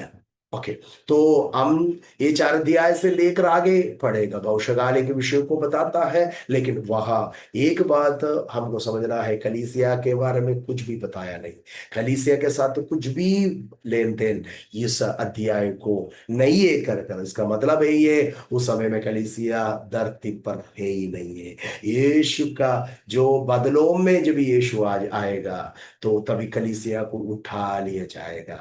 तो उसके बाद होने वाला संभव को हम आगे के अध्याय में देख सकता है। 4 अध्याय में स्वर्ग खुला हुआ देखा, यूहन्ना एक ऐसा आवाज पीछे सुना, आवाज की ओर, शब्द की ओर अपने कान लगाया, तो उधर से बोला यह ऊपर आ जाओ। जब भी उसने ऊपर की ओर वो दर्शन में लेकर जा रहा है स्वर्गदूत इनको, तो स्वर्ग में लेके जा रहा है, उधर स्वर्गीय सिंहासन को वो देख रहा है, परमेश्वर की स्वर्ग को देख रहा है। स्वर्ग के विषय को हम 2 अध्याय जो चार और पांच अध्याय स्वर्ग की अनुभव को, सिंहासन के अनुभव को, स्वर्गीय विषयों को यूहन्ना प्रकाशन में देख रहा है। उसमें यीशु मसीह की जो चार प्रकार का जो क्या बोलते हैं मुग हम देख सकता है। जो शेर का मुंह है, मनुष्य का मुंह है, उकाब का मुंह है और भेल के मुंह, जो चार प्रकार के जीवी को उन्होंने, जंतु को वहां देखता है। वो मत्ती, मार्क, लूक, यूहन्ना में यीशु का जो जो स्वभाव हमने पिछले क्लासों में जब भी देखा था वो हम देख सकता है। स्वर्गीय सिंहासन में സ്ഥിതിയിരിക്കുന്ന ദൈവം, അപ്പോൾ സ്വർഗീയ സിംഹാസനം, സ്വർഗം, സ്വർഗത്തിൽ നടക്കുന്ന വിഷയങ്ങളാണ് നാലും അഞ്ചും അധ്യായത്തിന്റെ അകത്ത് യൂഹന്നാൻ കാണുന്നത്. പുറകിൽ നിന്ന് ഒരു ശബ്ദം കേൾക്കുന്നു, അവിടേക്ക് തിരിഞ്ഞു നോക്കും, കാഹളനാദം പോലെയുള്ള ശബ്ദത്തിലേക്ക് തിരിഞ്ഞു നോക്കുന്നു, ഇവിടെ കയറി വീവീൻ എന്ന് പറയുന്നു. അപ്പോൾ കയറി ചെന്നപ്പോൾ സ്വർഗത്തിലെ എല്ലാ വിഷയങ്ങളെയും രഹസ്യങ്ങളെ തനിക്ക് ഇവിടെ കാണിച്ചു കൊടുക്കുകയാണ്. അപ്പോൾ പിന്നെ അഞ്ചാം അധ്യായത്തിൽ നമ്മൾ കടന്നു വരുമ്പോഴത്തേക്ക് ഈ ഈ ഈ നാലാം അധ്യായത്തിന്റെ അകത്ത് താൻ കാണുന്ന 24 മൂപ്പന്മാര്, അതിൻ്റെ അകത്ത് ചുറ്റിലും 24 സിംഹാസനം, വെള്ളയുള്ള ധരിച്ചുകൊണ്ട് സിംഹാസനത്തിൽ ഇരിക്കുന്ന 125 मुखबिर। जब भी हम 4 अध्याय में जब जाते हैं उसमें उसने सिंहासन के चारों मोर 26 सिंहासन को देखा। सिंहासन पर 26 प्राचीन विराजमान है। ओके, और ये बातों को उन्होंने देख रहा है। लेकिन अब 5 अध्याय में जब भी हम जाते हैं उसमें 5 अध्याय के अंदर उसको एक और दर्शन देख रहा है। उसने एक पुस्तक देख रहा है। वो पुस्तक ऐसा पुस्तक है, अंदर लिख के पूरा खत्म हो गया, फिर बाहर भी लिखा है। ओके, अंदर भी लिखा, बाहर भी लिखा, और 7 मोहर से उसको मोहर लगाया है, चाप लगाया गया है, सील किया गया है। तो ये पुस्तक खोलेगा तभी तो मालूम पड़ेगा आगे क्या क्या होने जा रहा है। यूहन्ना ये देखकर चिल्ला रहा है, और काफी चिल्ला रहा है। चिल्लाने के टाइम में ये स्वर्गदूत बोल रहा है, इधर देखो। उसने मोड़ कर देखेगा तो कौन इसको सील, वो मोहर खोलने के लिए है कर कर बोलने के टाइम में उन्हें देखा, वध हुआ एक मेमना को। हालेलुया। यहूदा गोत्र की सिंह जो वध हुआ मेमना यीशु को देख रहा है। यीशु योग्य है वो मोहर को तोड़ने के लिए, वो पुस्तक खोलने के लिए। ഹല്ലേലൂയ. 5 അധ്യായത്തിലേക്ക് നമ്മൾ വരുമ്പോഴത്തേക്ക് ഒരു പുസ്തകം കാണുന്നു, അകത്തും പുറത്തും എഴുതിയിരിക്കുന്ന പുസ്തകം. അകത്ത് എഴുതി തീർന്ന ശേഷം പിന്നെ പുറത്തും എഴുതിയിരിക്കുകയാണ്. അതിനെ 7 മുദ്രകളാൽ മുദ്രയപ്പെട്ടിരിക്കുകയാണ്. അത് തുറക്കുവാനോ വായിക്കുവാനോ ആരെയും കാണാതിരുന്നപ്പോൾ കയറ്റത്തിൽ കരഞ്ഞു പോയ യൂഹന്നാന് ഒരു പറയുകയാണ്, ഇവൻ യോഗ്യൻ. യോഗ്യനായ ആരെയും കാണാതിരിക്കുമ്പോൾ ഒരു കരയേണ്ട, യഹൂദ ഗോത്രത്തിന്റെ സിംഹവും ദാവീദിന്റെ പേരുമായവൻ ഈ പുസ്തകം അതിന്റെ മുദ്രയിൽ തുറപ്പാൻ ജയം പ്രാപിച്ചിരിക്കുന്നു എന്ന് പറയുമ്പോൾ താൻ തിരിഞ്ഞു നോക്കുകയാണ്. താൻ തിരിഞ്ഞു നോക്കുമ്പോൾ ഹല്ലേലൂയ, കുഞ്ഞാടർക്കപ്പെടുന്നത് പോലെ നിൽക്കുന്നത്. അപ്പോൾ യേശുവിന്റെ ആ വെളിപ്പാട്, മുദ്രകളെ പൊട്ടിക്കാൻ യോഗ്യനായ യേശുവിന്റെ യോഗ്യതയെക്കുറിച്ച് അവിടെ നമ്മൾ കാണുകയാണ്. അറക്കപ്പെട്ട കുഞ്ഞാടായിരിക്കുന്ന യേശു, യോഹന്നാൻ വിളിച്ചു പറയുന്നുണ്ട്, യോഹന്നാൻ സ്നാപകൻ വിളിച്ചു പറയുന്നുണ്ട്, അതിൽ ലോകത്തിന്റെ പാപത്തെ ചുമന്നൊഴുകുന്ന ദൈവത്തിന്റെ കുഞ്ഞാട്. यूहन्ना प्रेरित ने पुकार पुकार कर कर कहते हैं कि ये परमेश्वर का मेमना है जग की पाप को उठाने वाला। यूहन्ना ने वो बात यूहन्ना बपतिस्मा वाले से सुना था। अभी देखो वो मेमना को उसने पूर्ण रीति से दर्शन में पाया, दर्शन में पाया। ये योग्य है जो मेमना वधु हुआ है। तो ये मुहर खोलने के लिए, पुस्तकों को खोलने के लिए योग्य यीशु मसीह है कर कर समझना है। तो ये 4 और 5 अध्याय स्वर्गीय दर्शन। लेकिन जब 6 अध्याय से लेकर जब हम यात्रा करेंगे, 6 अध्याय से लेकर उसकी 18 अध्याय तक जब हम जाएंगे ट्रिबुल्यूशन और ग्रेट ट्रिबुल्यूशन के क्लेश और महाक्लेश के विषयों को देख सकता है. ഓക്കെ, ഈ നാലും അഞ്ചും അധ്യായത്തില് സ്വർഗവും സ്വർഗത്തിൽ സ്വർഗീയ അനുഭവത്തെക്കുറിച്ച് സ്വർഗീയ ദർശനമാണ് താൻ കാണുന്നത്. അപ്പോൾ പക്ഷെ 6-ാം അധ്യായം മുതൽ 18-ാം അധ്യായം വരെ പീഡയും മഹാപീഡ അല്ലെങ്കിൽ മഹാക്ലേശത്തെ കുറിച്ചുള്ള വിഷയത്തെക്കുറിച്ച്, ഗ്രേറ്റ് ട്രിബുല്യൂഷനെ കുറിച്ചുള്ള വിഷയത്തെക്കുറിച്ചുള്ള വെളിപ്പാടാണ്. 6-ാം അധ്യായം മുതൽ ആ മുദ്രയിടപ്പെട്ട 7 മുദ്രയാൽ മുദ്രയിടപ്പെട്ട പുസ്തകം തുറക്കുന്ന അപ്പോൾ തുറക്കുമ്പോൾ സംഭവിക്കുന്ന ഓരോ വിഷയങ്ങൾ നമ്മൾ തുടർമാനമായി 18 അധ്യായങ്ങളായി പഠിക്കും. 6 अध्याय के अंदर हम देख सकता है 6 अध्याय में 7 मोहरों से छापा हुआ, मोहर लगाया हुआ तो एक पुस्तक है. तो वो पुस्तक खोलने के लिए प्रभु यीशु योग्य है. एक एक मोहर को खोल रहा है. तो एक एक मोहर को खोलने के टाइम में ये धरती के अंदर होने वाला जो कार्य को, संभव को हम ये पुस्तकों में देख सकते हैं. 6 अध्याय के अंदर एक मोहर खोलने के टाइम में 4 प्रकार के घोड़े निकलते हैं. ओके, 4 प्रकार के घोड़े निकलता है. एक सफेद घोड़े निकलता है, एक लाल रंग का घोड़े निकलता है, एक काला रंग का और एक पीला रंग का घोड़े निकलता है. ये विरोधी मसीह को दर्शाता है. विरोधी मसीह के बारे में, उसके आगमन के बारे में, वो क्या क्या करने जा रहा है, उसका स्वभाव इसके रंग से प्रकट कर रहा है. तो ये मुहर खोलने के टाइम में इस प्रकार का 4 जंतु जो घोड़े निकलता है, अलग अलग रंग में प्रवेश होता है. उसके हाथ का एक एक तलवार उस स्वभाव कार्य को दर्शाता है. वो हम सीखेंगे आने वाला दिन में ये क्या है कर व्याख्यान में सीखेंगे. 6-ാം അധ്യായത്തിന്റെ അകത്ത് പോയി മുദ്രകൾ പൊട്ടിക്കുന്നു. ആ മുദ്ര പൊട്ടിച്ചപ്പോഴത്തേക്ക് 4 കുതിരകൾ പുറപ്പെടുന്നു. ഒന്ന് വെള്ള കുതിര, ചുമന്ന കുതിര, കറുത്ത കുതിര, ഒരു മഞ്ഞ കുതിര.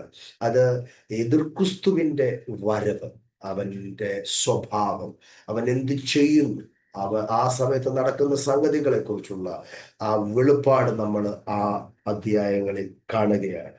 1, 2, 3, 4, 5 അങ്ങനെ മുദ്രകൾ പൊട്ടിക്കുന്നു. അതോടൊപ്പം ഓരോ ഓരോ ഓരോ കുതിരകൾ പുറത്തു വരുന്നു.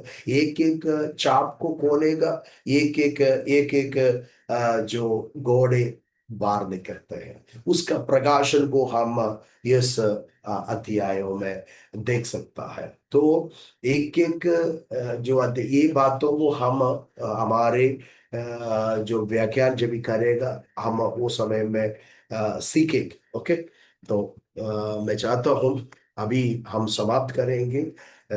ये जो विरोधी मसीह के विषय को हम समझाया गया है, ये जो 6 अध्याय में एक एक मुहर खोलने के टाइम में होने वाला बातों को हम पढ़ता है. तो एक बात सच है, एक बात सत्य है कि अभी एक अंतिम समय आ पहुंचा है. हम एकदम करीब और निकट प्रभु का आ गया है. हमारे प्रभु हमें लेने के लिए जल्दी से जल्दी बादलों पर आने वाला है, क्योंकि विरोधी मसीह के लिए मृत्यु एकदम तैयार हो गया है. लेकिन उसमें कलीसिया अपने प्रभु के लिए तैयार हो जाए. എതിർ ക്രിസ്തുവിന് വേണ്ടി ലോകം ഒരുങ്ങുകയാണ്. അവന്റെ ഭരണത്തിന് വേണ്ടി, അവന്റെ പ്രവൃത്തിക്ക് വേണ്ടി ഭൂമി ഒരുങ്ങിക്കൊണ്ടിരിക്കുമ്പോൾ ദൈവമക്കൾ തന്റെ കാന്ത ക്രിസ്തുയേശുവിന് വേണ്ടി, അരുമനാഥന് വേണ്ടി ഒരുങ്ങുവാൻ ഇടയാകട്ടെ. ആ സഭയെ കൊണ്ടുപോകുവാൻ, കാന്തയെ കൊണ്ടുപോകുവാൻ കർത്താവ് വാനവേഗത്തിൽ വേഗം വെളിപ്പെടും. ദൈവം നമ്മളെ എല്ലാവരെയും സഹായിക്കുമാറാകട്ടെ. വിഭജനത്താൽ അനുഗ്രഹിക്കുമാറായ. Over to KCS. PPT share ചെയ്തുകൊണ്ട് ആരെയും കണ്ടില്ലായിരുന്നു. മനസ്സിലായി എനിക്ക്, അത് സ്ക്രീനിൽ അറിയില്ലെന്ന്. ഞാനും ഡിസ്റ്റർബ് ചെയ്യണ്ടെന്ന് ഓർത്ത് ക്യൂക്കി നെറ്റിന്റെ അറിയില്ല പാസ്റ്റർ, ഇടയ്ക്ക് പോകുന്നുണ്ട്. Thank you so much. ഇംഗ്ലീഷിലും ഹിന്ദിയിലും മലയാളത്തിലും കൂടി ട്രാൻസ്ലേറ്റ് ചെയ്ത് നാട്ടിൽ നിന്ന് ഒരു ആന്റി ഉണ്ടായിരുന്നു. ആന്റി ഇപ്പോഴും ലൈനിലുണ്ട്. ദേവദാസിനെ ധാരാളമായി അനുഗ്രഹിക്കട്ടെ. പാസ്റ്റർ जी को बहुत परमेश्वर आशीष करे, दोनों भाषाओं में जो है अनुवाद करके भी और वचन ये स्टडी बताने के लिए परमेश्वर ने उन्हें इस्तेमाल किया है। हमारे बीच में केरल से भी एक आंटी जुड़ी थी, उनके लिए भी वो आशीष का कारण हुआ। मैं प्रभु का धन्यवाद करते, वो भी यीशु मसीह पर विश्वास करते हैं लेकिन कार्निवल चर्च में जा रहे हैं। ये वचन के द्वारा परमेश्वर उनके हृदय में भी कार्य करने पाए। हालेलुया। आइए हम इस क्लास को यहाँ पर समाप्त करते हैं और आगे का समय जो है हमारे कलीसिया के अभिषिक्त दास पास्टर पीए जोसेफ पास्टर जी के हाथ में माइक ट्रांसफर कर रहे हैं, जो प्रार्थना करके इस मीटिंग को समाप्त करेंगे, आशीर्वादन बोलेंगे। Praise the Lord, hallelujah. प्रभु के दास पास्टर चरियन कुंज के द्वारा आज हमें परमेश्वर का सच्चाई वचन का गहराई अर्थ को समझाने के लिए प्रभु के दास को प्रभु ने मदद किया है। इस स्टडी के द्वारा हर एक विश्वासी जय पाना है, जैसा यीशु मसीह इस दुनिया के ऊपर, शैतान के ऊपर, मृत्यु के ऊपर जय पाया है, इसी प्रकार जय पाकर प्रभु का सिंहासन पर बैठा है। इसी प्रकार प्रभु यही चाहता है, प्रभु के लोग, जो विश्वासी लोग, प्रभु का हालेलुया आदर करने वाले लोग, प्रभु का आराधना करने वाले लोग, हालेलुया प्रभु को स्वीकार किया हुआ लोग भी जय पाना है, जय पाकर प्रभु के साथ बैठना है। ये परमेश्वर की इच्छा यही है, हर एक व्यक्ति, हर एक विश्वासी जय पाकर प्रभु का साथ चलना है। Praise the Lord, hallelujah. प्रभु हमें आशीर्वाद करे। जितने लोग इस जूम मीटिंग में शामिल है, जुड़े हैं, सबों को प्रभु आशीर्वाद करे। मैं विश्वास करता हूँ ये क्लास के द्वारा कई सच्चाई विषय, कई मर्म भेद, हालेलुया वचन का जो भेद समझने के लिए प्रभु कृपा किया है। प्रभु सबों को आशीर्वाद करे। अल्ली समय പാസ്റ്റർ ബാബു കുര്യാക്കോസ് പ്രാർത്ഥിച്ച് ഈ മീറ്റിംഗ് ഇവിടെ അവസാനിപ്പിക്കും. Praise the Lord, hallelujah. Praise the Lord, hallelujah, hallelujah, hallelujah. हमारा स्वर्गीय पिता परमेश्वर, हम आपको धन्यवाद और स्तुति करता हूं। आपके पवित्र चरणों में थोड़ा समय प्रभु जी आपके वचन के सामने हम हालेलुया बैठने के लिए हमें बहुमूल्य वचन आपके दास के द्वारा हमें हालेलुया प्राप्त करने के लिए मदद किया है, इसलिए मैं धन्यवाद करता हूं।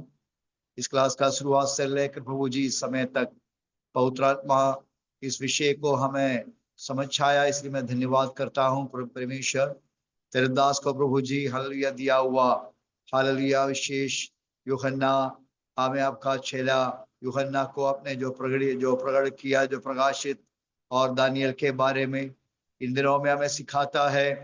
प्रभु हम धन्यवाद करता हूँ परमेश्वर, आज जिस प्रकार तेरे दास ने हालेलुया उस विषय को हमें सिखाया, हमने जो समझ में आया है वही हम हालेलुया इन दिनों में हम वो वचन को और हमें गहराई में जाकर उसको समझने के लिए और बुद्धि और ज्ञान हमको दे परमेश्वर। हालेलुया आखिरी का समय हम आ चुका है, यही हमको हालेलुया एक दुनिया का सारे संभव को हमें बताते हैं, इसलिए हम अपने आप तैयार करके हालेलुया दुनिया हालेलुया अपना हालेलुया जो हमें एंटी क्राइस्ट का हमें हल शासन को तैयार कर रहे हैं, लेकिन हम परमेश्वर आपका आगमन के लिए हम तैयारी में है परमेश्वर, हम और तैयारी में करे परमेश्वर। हालेलुया कलीसिया अपने आप तैयार करके पवित्रताई में और हालेलुया अपने आप प्रभु शुद्ध और करने के लिए हमें मदद कीजिए परमेश्वर। विशेष करके प्रभु इस हालेलुया आराधना इस जो क्लास को तूने आशीष किया है, धन्यवाद करता हूँ इसको प्रभु जी विशेष हालेलुया सिखाया हुआ पास्टर हमें चरिया कुंज के लिए धन्यवाद करता हूँ। तेरे दास को प्रभु जी अभिषेक किए जाए, हमारा बीच में आकर सिखाने के लिए तूने सहायता किया उनका मिनिस्ट्री को भी आशीष करे, उनका परिवार को भी आशीष करे परमेश्वर। दिनों में कई लोगों को हालेलुया सिखाने के लिए, हालेलुया कलीसिया को तैयारी करने के लिए, तो हालेलुया तूने उनको द्वारा भी सहायता करे परमेश्वर। पास्टर जोसेफ के लिए धन्यवाद करता हूँ परमेश्वर। उल्लासनगर का कलीसिया के लिए धन्यवाद करता हूँ, कलीसिया के लिए मैं दुआ करता हूँ परमेश्वर। हालेलुया उनको भी आशीष करे, जो परिवार को भी आशीष करे। जितने हालेलुया भाई बहने हालेलुया इस मीडिया में है परमेश्वर, सभी को आपके हाथों में समर्पण करता हूँ परमेश्वर।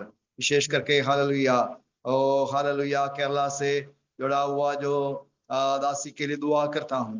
उनके बारे में किसी ने जो बोला है, उनका समस्या, उनका जो जरूरत है, हाल सब आप जानता है परमेश्वर। उनके लिए हाल मदद करे सच्चे से प्रभु जी, और तेरे नजदीक रहने के लिए आपके ओर से अनुग्रह लेकर आगे बढ़ने के लिए मदद कर। तमाम प्रकार का तकलीफ को दूर कर प्रभु जी। आज रात को आपने हमको संभाला है, इसलिए धन्यवाद।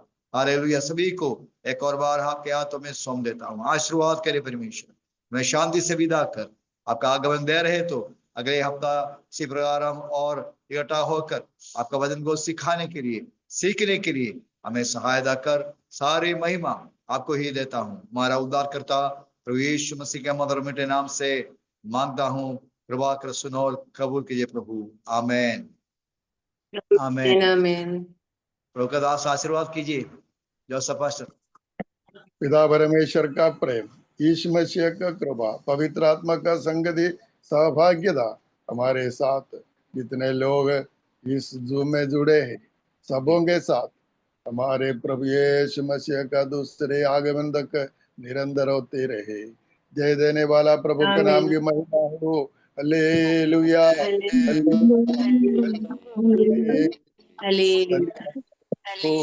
धन्यवाद हो, धन्यवाद हो। जय मसीह।